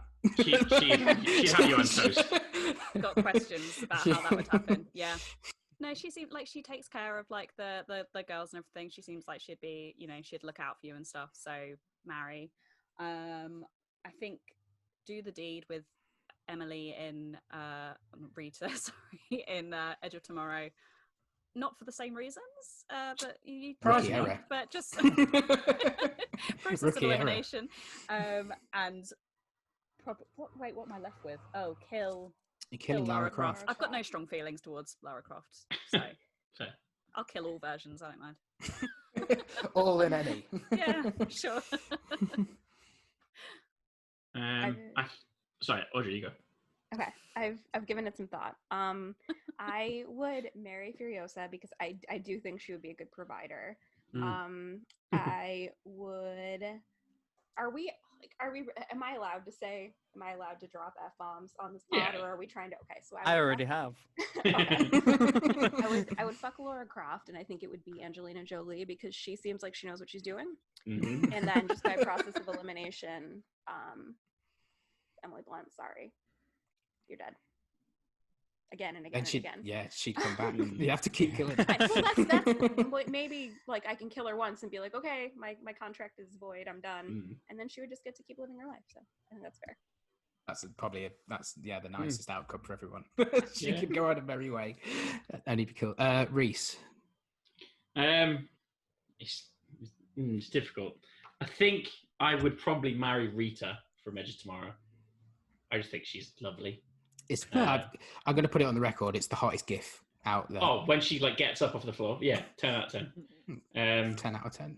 I think I would get down with Lara Croft, but also Jolie's version, because like Audrey said, she thinks she knows what she's doing, and she's also like, when you think Lara Croft, you think Angelina Jolie. For me, it's like she is the representation of her. And I would tragically have to kill Furiosa. But like you, Nick, she would definitely kill me first. I'd like to see us try. Dave. Well, first of all these women terrify me. But I would marry Furiosa because I think she would be a good provider and she would keep me safe and give me nice hugs. I would kill Emily Blunt. Or the Rita. So much slander. She's a little bit dull and boring in the film. Who does that leave me? Lara Croft, Angelina Jolie. Yeah, happy with that outcome. Yeah. Well, everyone who said kill Rita, like I'd happily let Rita kill me. So, like when she shoots Tom Cruise in the head, I was like, give me some of that. Who should we go to first? Sam, did you bring a fuck, marry, kill to the table? Answering the one that you're on about, I dipped away then because I wanted to get a different perspective. See, I've answered a lot of questions, so I wanted to get Becky involved, who's currently putting a blind up in our flat at the minute. So I muted and asked her what she thought, and the quickness and stillness of expression was quite scary with this. But she's gonna fuck the Angelina Jolie version of Lara Croft, which is understandable. Sure. Then she's gonna marry Emily Blunt, and I asked her what, and she said, "Just because, make it up." And do you want to elaborate on that, Becky, while you fix the blind? No, because she's fixing the blind. That's fine. British sweetheart, let's say. And then she's going to kill Furiosa because she's not that hot on Fury Road. She didn't really like that film that much. It's a bold take. So our JumpCut's #1 film of the decade. I know. Is it really? It was. All right. Audrey's face is Audrey's livid. disgusting. I mean, it's fine. I just number But one. I like is that a this lot. discussion brought a lot of love for the Lara Croft Angelina Jolie film because it's pretty good. It's cheesy, but it's pretty good. Come on. He looks amazing in it as well. You've got Sorry. Daniel Craig's horrible American accent in it as well. Oh, it's awful. I don't think the love is for the film. I think the love is for Angelina Jolie. Oh, I like the film. You've got like Basement Jaxx on the soundtrack as well. Come on. Right. Everybody's answered that one then, haven't they? Sam, we'll go to you first with your, did you bring a question to the table? I did not. All right. We'll skip you. You can I'm keep sorry. thinking. Sarah, I know you've got at least one lined up. Got at least one. Right, I'm going to do... Here's with your first one. This may break Sam, but I'm hoping that he's given it some thought already, like all the time, because it does involve, it does involve Batman. Multiple Batmans. Oh. So your options are Christian Bale Batman, Ben Affleck Batman, and Robert Pattinson Batman. I know the answer to this. So my answer would be, I can't drop F-bombs because I'm in my parents' house, so I will do the deed with Pattinson. I feel like I don't know enough about his Batman yet, so I'm going purely on aesthetics, and it would happen. This is my PG way of saying it. Marry Affleck Batman. I feel like he's a bit of a daddy in that film, so I feel like that it's proper beefcake in that movie. Yeah, I feel like he could look after me. He would just be a good guy to marry, and that means by default I would have to kill Christian Bale. But he's sometimes a bit of a smarmy, unpleasant guy in that film anyway, so I'm cool with it. I don't know how I'd kill him, but I'd have a go. I'm going to say my answer is the exact same. Mine is the exact same as well. Yeah, exact same. I'd have a one-night stand with Ben Affleck. Okay. That training sequence in Batman vs Superman. There's a lot of muscle. Smashing that tire. Yeah, he is. But I know, like you said, he gives Batfleck gives me a bit of sort of daddy vibes. And you get Jeremy Irons Alfred with him as well. How great is that? Batfleck looks more cuddly than the other two. Yeah, I like Batfleck. Audrey. All right. Well, I think I would marry Arbats, and I'm not saying it wouldn't be a challenge because he does need someone to teach him how not to microwave things with tinfoil on them. So that would be work, but I'd be willing to put it in. And I would probably fuck Christian Bale Batman because he seems angry, but that could be okay. And I would kill Batfleck because he makes me kind of sad, and so I would be sad. I just feel like I wouldn't be able to separate the fact that I know that it was a really rough time for him making that movie, and so it would just make me sad. I think the answer is I think his performance is fine. I'm not making fun of him. It would make me sad. I think what we all need to take into consideration, though, is from the Ana de Armas update account on Twitter that Ben Affleck's a very funny guy, if we're going to take his pictures at face value. So if Ben Affleck can transfer some of that comedic energy into Batfleck, then it's a done deal. Absolute done deal. Marry that man every day. Dave, did you give your confirmed answers? Well, no, but I'd marry Bale. I think he'd give me a good life. Treat me. I feel like he's the Batman that's got the most. Yeah, he's got the most financials. He feels like he's the most settled. I think I could just take his money and have a good time, and he wouldn't even really be there. So I'd kill Patterson just because I think he's the opposite. I think, he's still trying to find himself. He's still on his student loan payments, isn't he? and Affleck can take me. Moving on, so we've done action heroines and we've done Batman. Reese, what are you bringing to the table? Have you got a bit of a risque one? It's not risque, it's just really weird. So I thought of one normal one, and then I thought of one really bizarre one. Bizarre one. This can be a bizarre one. Yeah. So, you got to first off imagine they're all human sized. It's going to be Disney characters or something. No, not Disney characters. I hate the way this is starting. They're all shrunk down to like our human adult sizes. Good God. Choices are Godzilla, King Kong, and the monster from Cloverfield. Jesus. Jesus Christ. Yeah. This is an awful conversation. Yeah. So what was the other option? The Cloverfield monster. Okay. So I went on like big action monster to terrorize city things. So I would I'd marry King Kong because he's got that like protective, like look after his family and his team and all that kind of stuff. I would this is where it gets hard. Say it out loud. No, this is where it gets weird. This is going to be the soundbite for the episode. I think I would probably have to shag Godzilla. On the Rotten Tomatoes. Godzilla. I think because Godzilla's like he's Godzilla, powerful. King of Monsters. Yeah, I'd shag it. he's the most powerful, and I think he'd give you a great time. And then so I'd have to kill the Cloverfield monster because he just looks weird. But he's got long digits though. So.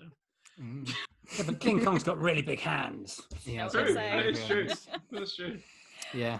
Oh dear. I think marry King Kong is the answer because, like you said, he's got that protective nature. Yeah. Big and It's got to be. Yeah. If you like a man with a hairy chest as well, you're in business. Yeah. Big hands, they look after you. Then what am I doing? Then what am I doing? That General was the question. morning taken care of. I feel like Godzilla wouldn't call you back. Don't know why. No, And but that's fine. that's why you'd shag him. That's fine. It's like get out of the way, innit? Like I'd like to see what his laser beam's all about. In a I'd like sexual to- context, yeah. I'd like to see what can go on. I'm going to live with life on the edge. I'm going to get Godzilla around and get his laser fire breath beam working. And if I die, I die. Yeah, we're here for a good time. Not a long time. Who else has got that one to answer? Sarah, you haven't answered that one. If you, if you can. You don't have to if you don't want to. Not even entirely sure how to phrase this in a way that is appropriate for whilst I am in my childhood bedroom in my parents' house. I think marry King Kong for all the reasons above. Big and cuddly, kind of cute as well. Like, I'm down for that. Probably just thinking about how it would happen with Godzilla is troubling me. Troubling is a good word for that. Like, yeah. I don't think he would be the most gentle of lovers, but you I think you go in, you know that going into it, don't you?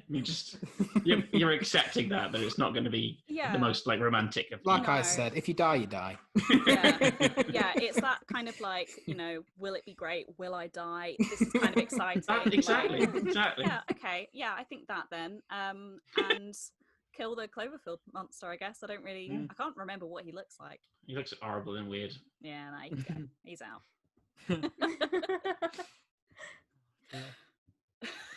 Any other official answers to that question? I'm going to jump in on this one.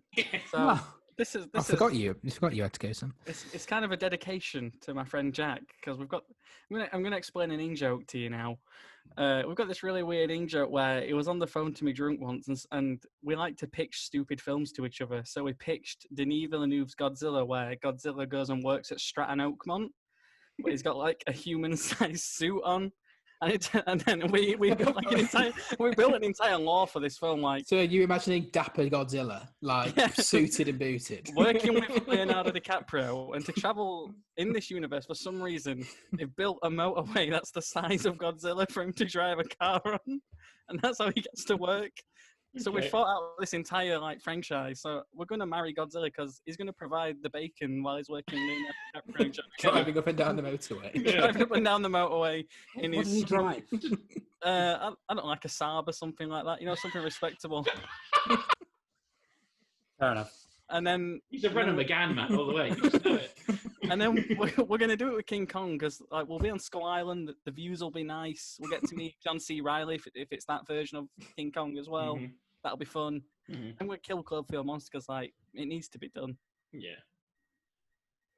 Audrey, passes over to you. I'm like trying to answer this in a way that like if I ever need to apply for a government job, this won't be that funny.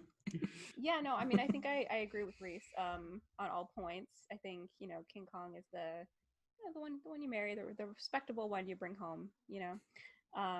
Godzilla is your you know, lover. And you know, Cloverfield guy is just there. He can die. It's fine. I'm fine with it. Godzilla is my lover needs to be the next album title of somebody. I'm also like picturing in my head a My Fair Lady version of Godzilla where like someone's trying to like make a gentleman out of Godzilla. Trying to tame Godzilla. That can be like an accompany piece to my Stratton Oakmont version. That's what inspired me. Yeah. Same universe. Same universe. It's a prequel. Yeah. Dave, did you answer that one officially, or do you not want to answer that one officially? I want to put it on the record. Yeah. It's a tough one. And this is on the internet now, and the internet never forgets. So yeah, I wouldn't want to go near the Cloverfield thing. I don't know how it would work. But I would probably marry Godzilla because Sam's argument sounds really good. The life he dapper Godzilla. Yeah, and then you know, King Kong. Dave, have you thought of a question for this round? I did. It's a little bit weird, like Reese's though. So. Oh God! Well, it's 11 o'clock here, so let's have one more. The witching hour. Oh, mine. It's pretty weird too. Oh God! No. So Predator. Right, how many more do we want to do with these? Because I've got one that Tom gave us, which is very JumpCut online. We'll save his for last then. So we'll do Dave's, we'll do Sam's, then we'll do Tom's. Unless you've got one, Audrey. I do have one. It's not weird, so I mean it can be skipped if we don't have time. Okay, we'll go Dave, Sam, and then Audrey/Tom. So Dave. Okay. Predator, because you know. Alien. Mm-hmm. And then E.T. Oh God! Is E.T. a child? Is that confirmed? Adult E.T. I don't know. E.T.'s parents. Let's say he's an adult at this point. Good clarification. Then I feel weird about the movie E.T. though, because he's just like sleeping in this kid's like room. Does he have ID? Yes. I think for the reason we mentioned earlier, E.T.'s got to get binned off. Oh yeah, you hate him. What? No, come on, guys. Take this seriously. Wholesome AF. Oh no, actually no. Yeah, he is wholesome. E.T. would be a sensitive lover. What a sentence! Sam put that on Twitter. I'm just saying. E.T.'s got that finger. Oh, yeah. God. Good God. Right. And he's going to phone home. Let's get some control around here. I couldn't be in a relationship with Predator because he'd go invisible. He'd go invisible, and I have trust issues. I wouldn't know where he was watching me when I was wandering about doing my own thing. Couldn't marry Predator. So So you're marrying an alien? No, I'm marrying E.T., despite what I said earlier. Can I just surprise you? I like E.T. No, I'd marry E.T. And then it's a flip of a coin, innit? It's tops or bottoms, isn't it? I have so many off-color jokes that I'm not making right now. It's really painful. I'd marry E.T. That'd be a wholesome. Yeah, I think thinking about it, I think I'd marry E.T. Alien and Predator are a bit sort of snappy. They'd be like, "Oh, fucking do wash it up." Oh, sure. I think they'd always be shouting at you. No. I would kill Predator because I couldn't trust him, her, it, whatever it is, because it was just like he would vanish, and it's also really weird, and that thing is weird. I'd have to marry E.T. just by process of elimination. He'd care for you, and at least he'd tell you where he is all the time. So he's like, "Oh, you're right here," you know where he is. And then the alien, you have to shag the alien, because I'd be curious about what the second mouth thing's about. Oh. Want to see that in action. And he does spend a lot of time inside other people, so. Yeah. That is true. I mean. Carries a lot of baggage with it. It's him. Yeah. Oh, God. No, I'm not going to say it. Oh, no. Oh, I don't know why. We're here now. Sam, you're gonna have fun editing this episode. Keep it all in. Yeah, keep it all in. It's a birthday celebration. Think people get a bit wild on their birthday, don't they? It's true. Sam, it was your question. So, Sarah, have you got an answer? It wasn't Sarah, it was Dave's question. Sam, have you got an answer? I'm going to marry E.T. It's going to be wholesome AF. Like Reese, we're going to try it on with the alien. Why not? Why not? And then we're going to kill Predator because he's got rockets and stuff. And what if that goes off while you're getting down to it? Yeah, it's got kind of like a Wolverine job going on as well. Yeah, and then he's going invisible, and then it's making that weird noise as well, and it's not no. Yeah, but he's got a humanish body, isn't he? Really, compared to an alien. Predator is the most human out of all of them. I did not even think of it. What if things turn sour between us and he can imitate my voice and he starts mocking me? And he can turn invisible and mock you, and you have no idea where he is. Exactly. You're living in, tormenting. Been living with a bully. Sarah. Yeah, I think marry E.T. Weird to think about, but sure. Process of elimination. I think that would be the most wholesome of options for E.T. The mouth thing is bothering me. It's disturbing from both options, though, really, isn't it? Yeah, I can't. Part of me is Predator does look the most human, so, but then also, you never know. He could be a fantastic kisser, and would being invisible be a bad thing necessarily? It's he wouldn't. Actually, no. That seems a bit. The surprise. No, that was the quickest backtrack. Surprise. I was like, oh, intriguing. Oh no, something like that. Yeah, Predator can get killed, and Alien. Oh, I guess. I mean, do the. Why not? There's a lot of saliva involved with Alien. We're well lubricated. Audrey, you get to finish off this round with your answer to that one. So I'm gonna marry E.T. I think he comes from a really peaceful, people. I think he would have we would just have a really calm home life. That would be nice.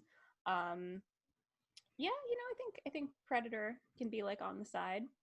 Why not? And then Alien is regretfully the one that has to die. So you cheat on E.T. with Predator? Look, I didn't make the rules of the game.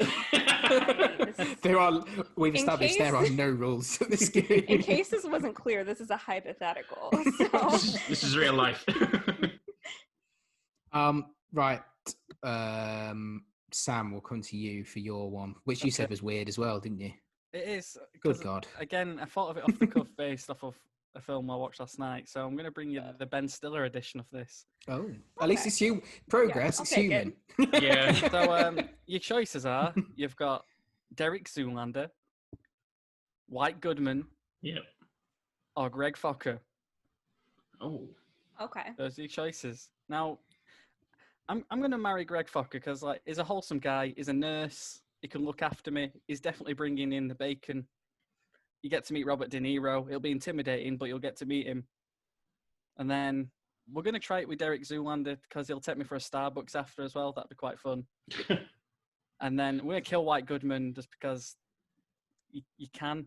I guess it'd be quite funny as well. I could then take that purple uniform and wear it as my own then as well. And then I can walk around going... I think White Goodman, would be crap in bed. That's what the suit's all about. Counterpoint. Oh. I think White Goodman would be so desperate to prove himself that he would be a very determined lover. I even read you the dictionary as well after you finish. Oh, but he's compensating though. We all know he's compensating. Yeah, but he took a bull by the horns once, literally. He did. I've not seen Zoolander, so I can't really judge. I'd also kill Zoolander. For that point, for that reason, I'll kill him because it wouldn't be fair to kill the two people I do know. I only kill strangers.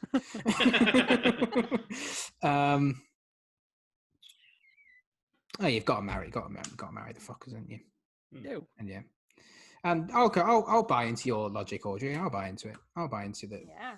Dustin Hoffman's dad as well. Yeah.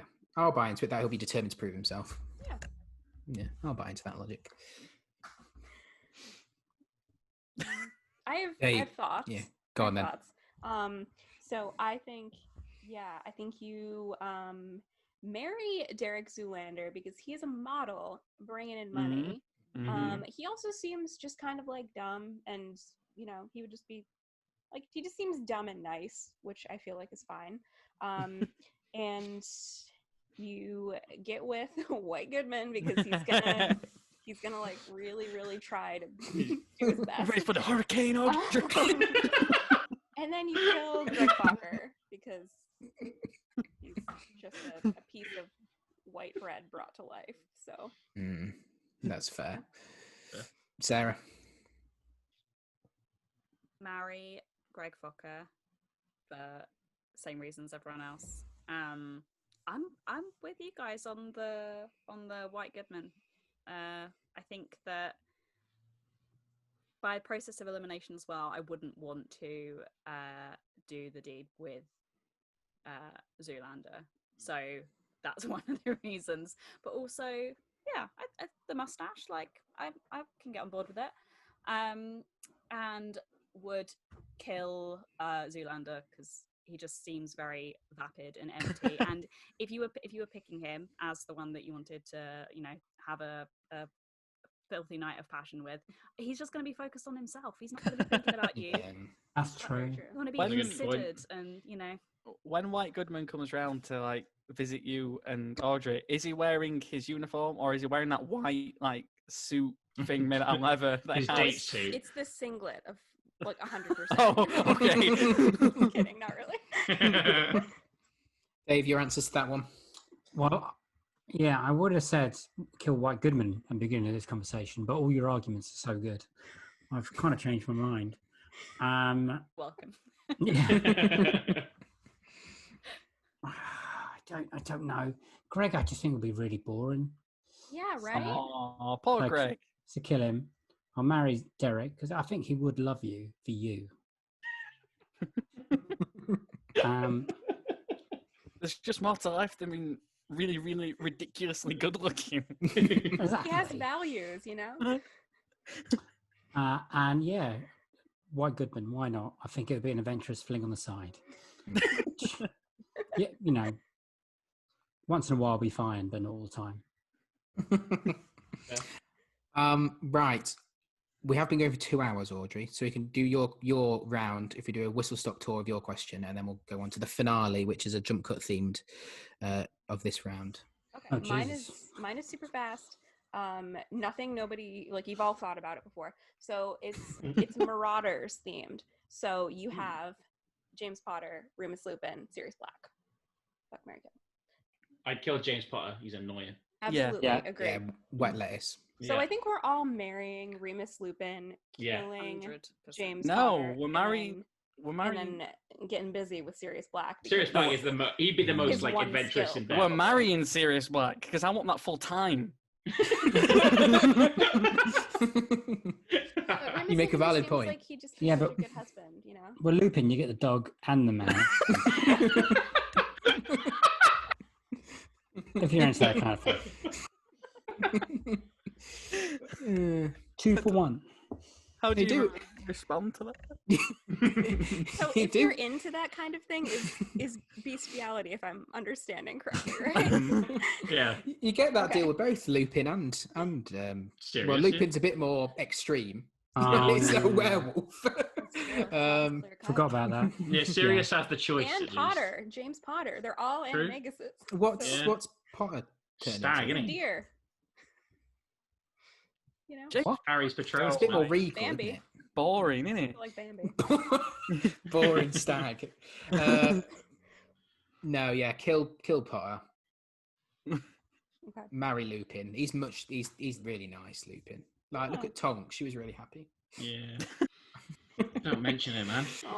R.I.P. And Sirius is one night of fun. He can surprise you by like appearing in a fireplace. That'd be fun.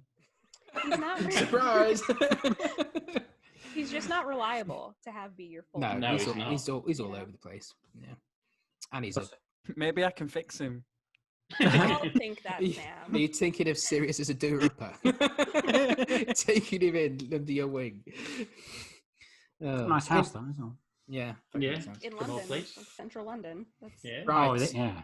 So to finish this round and finish the show, we've been here a long time. So thank you to everyone who's been here for these 2 hours of pretty much nonsense. And if you're still here, it's going to be worth the wait because it's a Ryan Gosling themed finale. It had to be. Had to be. yes. So the choices are Ryan Gosling in La La Land, Ryan Gosling in The Nice Guys, and Ryan Gosling in Place Beyond the Pines. Ooh, that's a left field one. So Like I've thought about this. Yes, Sam, you're on my wavelength.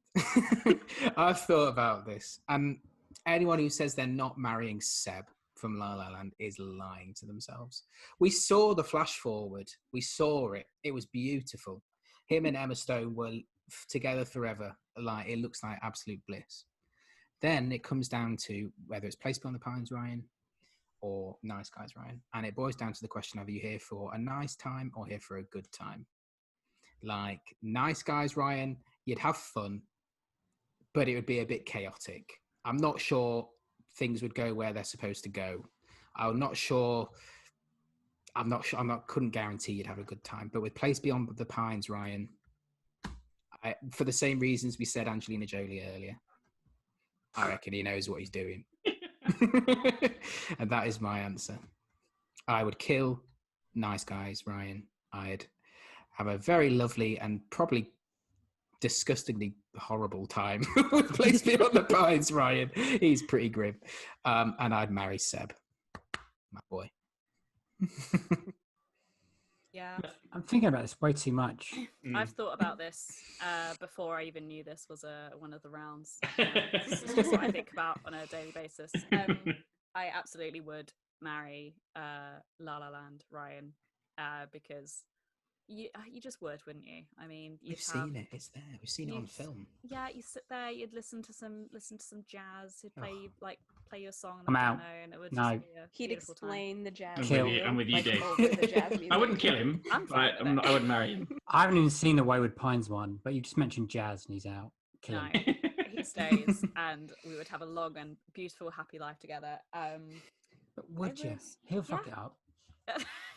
Oh, If it was just one chaotic night of fun and hijinks, I think it would be Nice Guys, Ryan, and kill Place Beyond the Pines, Ryan, because I haven't seen it, so I've got no. It's not very good. I like it, but the twist at the Reese. end is a bit.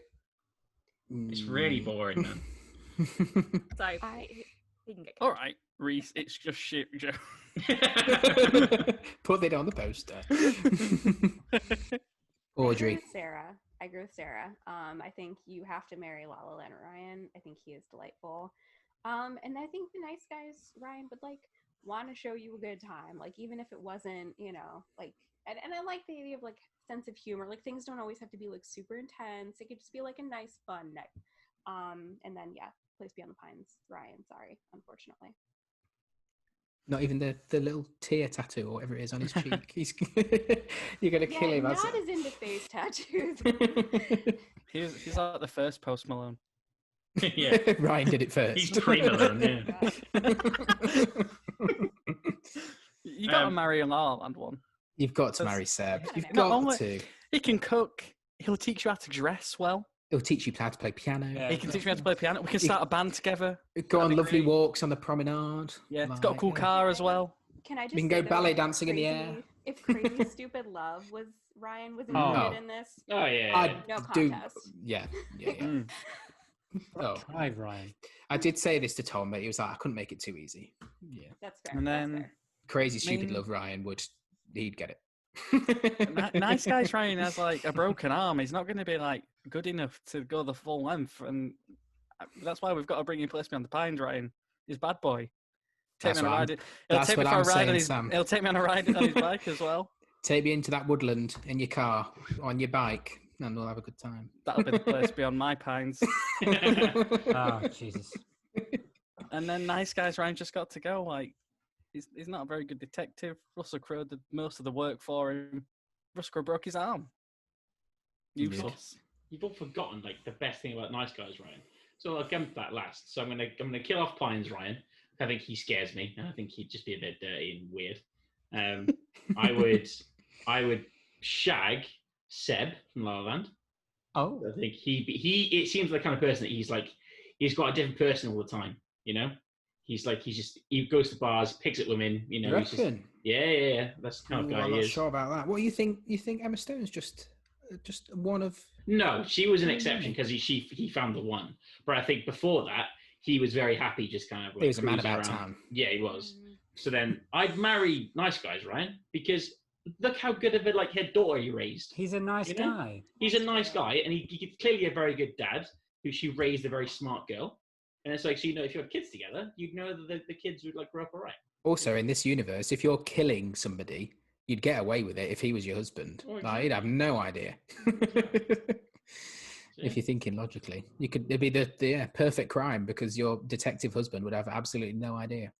Yeah, I might be on Reese's side on this one. I think I might change my answer because I also forgot how big of a snob Seb was about 80s music. Mm-hmm. Big turn off. I like 80s music. So, but maybe you can fix him. We all think that's your answer for everything. Sam can fix anyone. Oh, poor Seb. Go on then, Dave.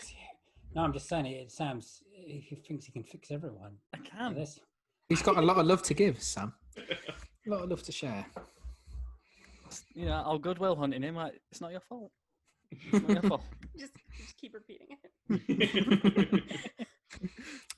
Dave, what are you doing to the three Ryans? What a way to phrase it. I know. Kill La La Land because he's a dickhead and he likes jazz. Get rid of him. I used to play jazz, Dave. I'm not. Kill you. I was in the university jazz band. With your cello. Wayward's, I haven't seen it, but the bad boy. So let's go to town on him. And he's filthy. Is he?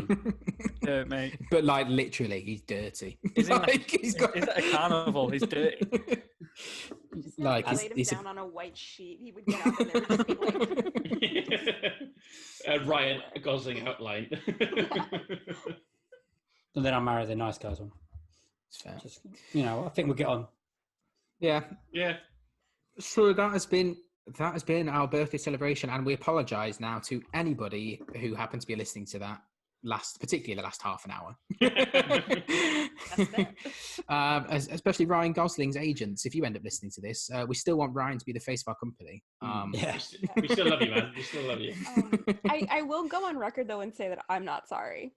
like corrected it, so I do not apologize. But yeah, thank you to you guys, because we're here to celebrate our first birthday, and without you guys listening in every week, we wouldn't still be doing, well, we might be, but we'd be shouting into the void. We do this because we like talking about films, but we also like interacting with the listeners. And we really love it when you guys get in touch with us and say, oh, I really love that episode. There was one today that was for your episode, Sarah, where somebody posted on Twitter that they watched, listened to your episode with Reese and Fiona about I'm Thinking of Ending Things, and how it really sort of changed their opinion on the film. And it's great. And that's why we do this, because we love doing it. But without you guys listening to it, there would be little point in doing it. So thank you for your continued support. And here's to many, many more years until we get sort of banned off the internet for this episode. It leaves us, me as always, with a bit of admin to do at the end of the episode. So our patrons, 3 subscription tiers, you know this by now, the top subscription tier, you get a shout out on this show. So Chris Wilson, Let There Be Light Productions, Zoe Baines, Darryl Griffiths, Sam Luck, Orla Smith, Peter Hodgkins, Andy Meakin, Fabiana Rosas, Hamish Calvert, and Chris Murphy. Once again, your support is appreciated, as is the support of everybody else who supports us on Patreon, and everyone who doesn't support us on Patreon, really. We really are appreciated for everybody who supports us in any way, for that sharing articles, sharing episodes of JumpCast, interacting with our group of writers we have. We really love the community we built around JumpCut and JumpCast, and we hope that it keeps growing for the foreseeable future, well, forever, really. That is it. That's the end of the birthday celebration. Lots of hijinks. Thank you for joining me, the 5 of you. Have any of you got anything? We've been here for 2 hours now. I'm very conscious that it's only the 6 of us left at this point. But is there anything that you 5 would like to plug? Anything that you've written recently for the site, or do you know is imminent for the site that you would like to plug? I'll start. We'll go clockwise from me, Sarah. Anything you'd like to plug? Just carry on listening to all of our fabulous JumpCast episodes. We are putting out more episodes than I think we ever have at the moment. So there's so much good stuff coming out at the moment. So go and have a look at all of that. And get the magazine as well, because I've got an article in there, and lots of other people have got great articles in there as well. And it's a good read. It's Mama Buds approved as well. My mum read it and had a great time. So we saw the photo evidence. It's very cute. Yeah, everyone should give it a read, and obviously it supports all of us and the rest of the writers as well. So yeah. Sam, back yourself. Obviously on JumpCast, but we also have Playcast as well. Talking about all sorts to do with the game world. The last episode we talked about superhero games and the kind of evolution of that genre and its future. It was a lot of fun. And JumpCut Play in general, we've got a lot of cool things coming at the later half of the month to do with kind of like foreign gaming titles away from like kind of Western releases. Cool. And then we've got something planned for October as well. That's a bit more spooky. Ooh, it's getting spooky season, isn't it? It's coming. Reese, write yourself.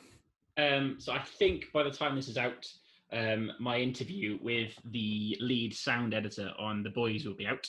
And that was a really, really good chat, actually. I learned a lot about how sound works in film and TV and how they create the sound for the really good TV show, The Boys. So if you're going to read that on the website, that'll be very, very good. And like everyone else said, listen to the podcast. There's some really great episodes on, Audrey's History of Cinema series is really good.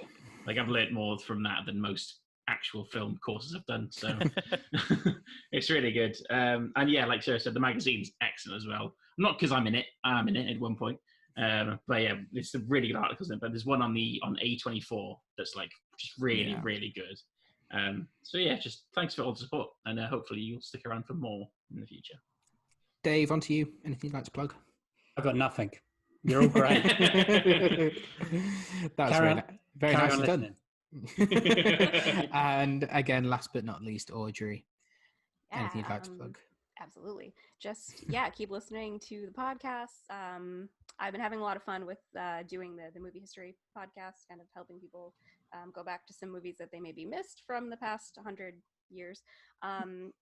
Definitely the magazine. Also, we have a ton of festival coverage. There's like deep in the midst of festival season, so we've got that coming out kind of constantly throughout the next month, so check that out. Yeah, that was going to be my final piece. I think we've got a lot of TIFF content coming very shortly. We've got a team of writers that are doing that for us. And then, like you said, after that, it's the next 6 weeks is just, it's festival season.